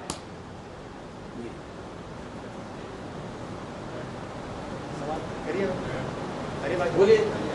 السلام علیکم. شیخ آپ نے دجال کے بارے میں کہا اور امام مہدی کے بارے میں کہا, تو یہ تو فیوچر کے لیے ہے, تو واقعی حدیثوں میں آتا ہے, بٹ اب یہاں پر ہم یہ دیکھتے ہیں کہ یہودی پلان کر رہے ہیں, ان کا ایک پلان ہے مسلمانوں کی تباہی ہو رہی ہے, کرسچنس کی ایک پلان ہے کہ لوگ تباہی کر رہے ہیں, تو مسلمان کی کیا تیاری ہونا چاہیے؟ جی بہت اچھا کیا آپ نے, بہت جزاک اللہ خیر. دیکھیے اصل میں اس چیز کو علماء نے چھوڑا نہیں ہے.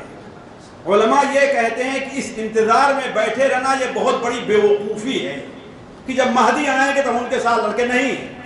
ہر انسان سے مطالبہ ہے کہ ان حالات سے نپٹنے کے لیے جتنا اس سے ہو سکتا ہے کوشش کرے, جتنا ہو سکتا ہے کوشش کرے. یہ نہیں کہ انتظار کرتا رہے کہ اب تو ہم سے کچھ نہیں ہو سکتا, اب تو مسلمان اختلاف نہیں. مسلمانوں کے اختلاف کو کم کرنے کے لیے, اپنے طور پر اس چیز کو کم کرنے کے لیے, ان حالات سے نپٹنے کے لیے اپنے بھر ہر انسان کو کوشش کرنی چاہیے. اسی لیے ہم نے ابھی تھوڑی دیر پہلے کہا تھا کہ مہدی کے, جہاں تک ہم نے سمجھا ہے, دجال کے خروج اور مہدی کے ظہور سے پہلے بیت المقدس پر مسلمانوں کا قبضہ ہو گیا تھا, ہے کہ نہیں؟ تو جب اس سے پہلے مسلمان کوشش نہیں کریں تو کیسے قبضہ کر پائیں گے؟ تو ہمیں برابر اپنی کوشش جاری رکھنی چاہیے, اس انتظار میں ہاتھ دھو کر کے بیٹھنا نہیں چاہیے. السلام علیکم. صاحب میرا یہ سوال ہے کہ ہمارے ہم جو محلے میں رہ رہے ہیں یہیں پر اکثر یہاں سبھی لوگ رہتے ہیں, تو ان لوگوں کو کس طرح دعوت دیں اور کیا ہمارا معاملہ داری کرنا چاہیے ان لوگوں کے ساتھ, اور کس حد تک ہم ان کا تعاون کر سکتے ہیں, اور اس پر کچھ روشنی ڈالیے. بھائی دیکھیے, ہم ان کے ساتھ بغض, عداوت اور دشمنی کا معاملہ نہیں, وہ ہمارے بھائی ہیں. وہاں تک اس قسم کے لوگوں کے بارے میں میرا تجربہ ہے, بہت چیزیں وہ لا علمی کی بنیاد پر وہ کرتے ہیں, ان کو اس کا علم نہیں ہے. اگر حقیقی بات ان کے سمجھ میں آ جاتی ہے تو وہ چھوڑ دیتے ہیں, جیسا کہ آپ لوگ جانتے ہیں. جی جی مجھے اچھی طریقے سے یاد ہے, یہ 1900 بالضبط مجھے سر یاد ہے, رمضان کا مہینہ تھا, میں دمام گیا ہوا تھا, میں دمام, تو مجھے ایک صاحب نے میسج دکھایا اور کہا کہ سنا ہے آپ کے یہاں شیخ جا رہے ہیں. مجھے یہ میسج پڑھ کے سنایا, کہا کہ ہمارے یہاں شیخ نے جو تفصیلی بیان مہدیت پر دیا جو 3-4 کے میں آیا ہے, کہا اس کو سن کر کے اس رمضان میں 40 لوگوں نے توبہ کیا. کتنا؟ 40.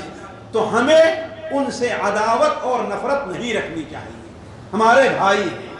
انہیں ہم سے اگرچہ ہمیں برا بھلا کہیں, گالی دیں, لیکن ہمیں انہیں اس مریض کی طریقے سے سمجھنا چاہیے جو مریض تکلیف سے کیا ہے, پریشان ہے اور کرا رہا ہے, اور بس اوقات ڈاکٹر کو گالی بھی دیتا, برا بھلا بھی کہتا ہے. کیوں؟ اس لیے کہ وہ یہ نہیں سمجھ رہا ہے کہ ڈاکٹر اس کا کتنا خیر خواہ ہے, کتنا خیر خواہ وہ نہیں سمجھ رہا ہے نا. تو وہ یہ نہیں سمجھ رہے ہیں کہ آپ ان کے کتنے خیر خواہ ہیں. ان سے کہاں غلطی ہو رہی وہ یہ نہیں سمجھ پا رہے ہیں، تو ہم ان کو پر حق بات ان تک پہنچانے کی کوشش کریں۔ جی مرحبا، بس کریں جی جی دجال کی بھی صفات ہیں بیٹا، اب یہ دجال پر درس نہیں تھا کہ اس کو دیتا، ظاہر بات دجال کی صفات ہیں، وہ ایک آنکھ کا کانا ہے اور دوسری آنکھ بھی عیب دار ہے، دونوں آنکھیں اس کی پنڈلیاں اس کی بالکل ٹیڑھی ہیں، ہے نا، سر میں اس کے بال ہی بالکل نہیں ہے، یہی تو ہے کہ وہ اپنے عیب کو دور نہیں کر پائے گا اور خدائی کا دعویٰ کرے گا۔ چلیں، سبحانک اللہم و بحمدک، اشہد ان لا الہ الا انت، استغفرک و اتوب الیک۔